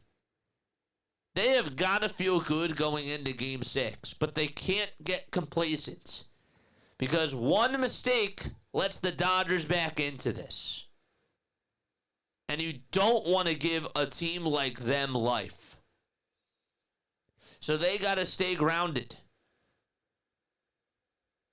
They've got to keep their composure. Yes, the Dodgers' backs are against the wall, but in a sense, too, the Blue Jays are not off the hook. They're not. So, it's been an exciting series, and I really would like to hear your thoughts down below before I do sign off. But I'm very impressed with this win. Blake Snell did not look good again today. The Dodgers needed him to be sharp, and his changeup was just flat again. It looked so good against the Phillies. It looked so good against the Brewers. And yet, in this World Series, it's been a different animal. Just as. All right. What else do we have, chat? What else do we got, chat? Pretty cool. It would be fun if we go to Game 7. It would. Absolutely it would. I'd be all for it. I have plans on that day, but I might have to adjust. I'm not missing Game 7. Will it be a haunting Halloween night for the Dodgers? It could be. It could be. I don't know.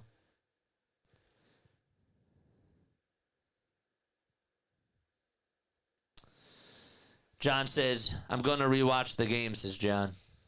Blue Jays are pitching so well, I don't think that they can lose 2 in a row. They can. But the question is, will they? Because, again, the Dodgers, you don't want to give them juice. You don't want them to smell blood. You don't want to leak oil because they can take advantage of that. If you leave a single mistake, they can still do damage. You don't want to give them any sort of life. I'm just telling you. But they've been pushing the right buttons so far over these last 2 games. They have. But yes. All right. Love you all very, very much. He was not getting the calls he had been getting this game, and it showed and only helped the Jays. I think that some of the calls he wasn't getting, but I still felt like there were a couple that I could remember, a couple of pitches that, yes, could they have been called strikes? Yes. There was one that I thought that was called a ball that I thought that he was going to get the call on, and I can't remember. I think it was in the 3rd inning, and it was a changeup there, to my recollection. But yeah, sometimes you just don't get the calls, but even still, whether you get the calls or not, you still got to go out there and pitch. And you still got to execute. And that's just the name of the game. And he didn't do that. So. All right. Love you guys. Lila Tov. Good night. And I will catch you all on the next one. Keep your notification bell icons turned on. I might be going live. I might post a short. You don't know. So be on the lookout for things. Love you all.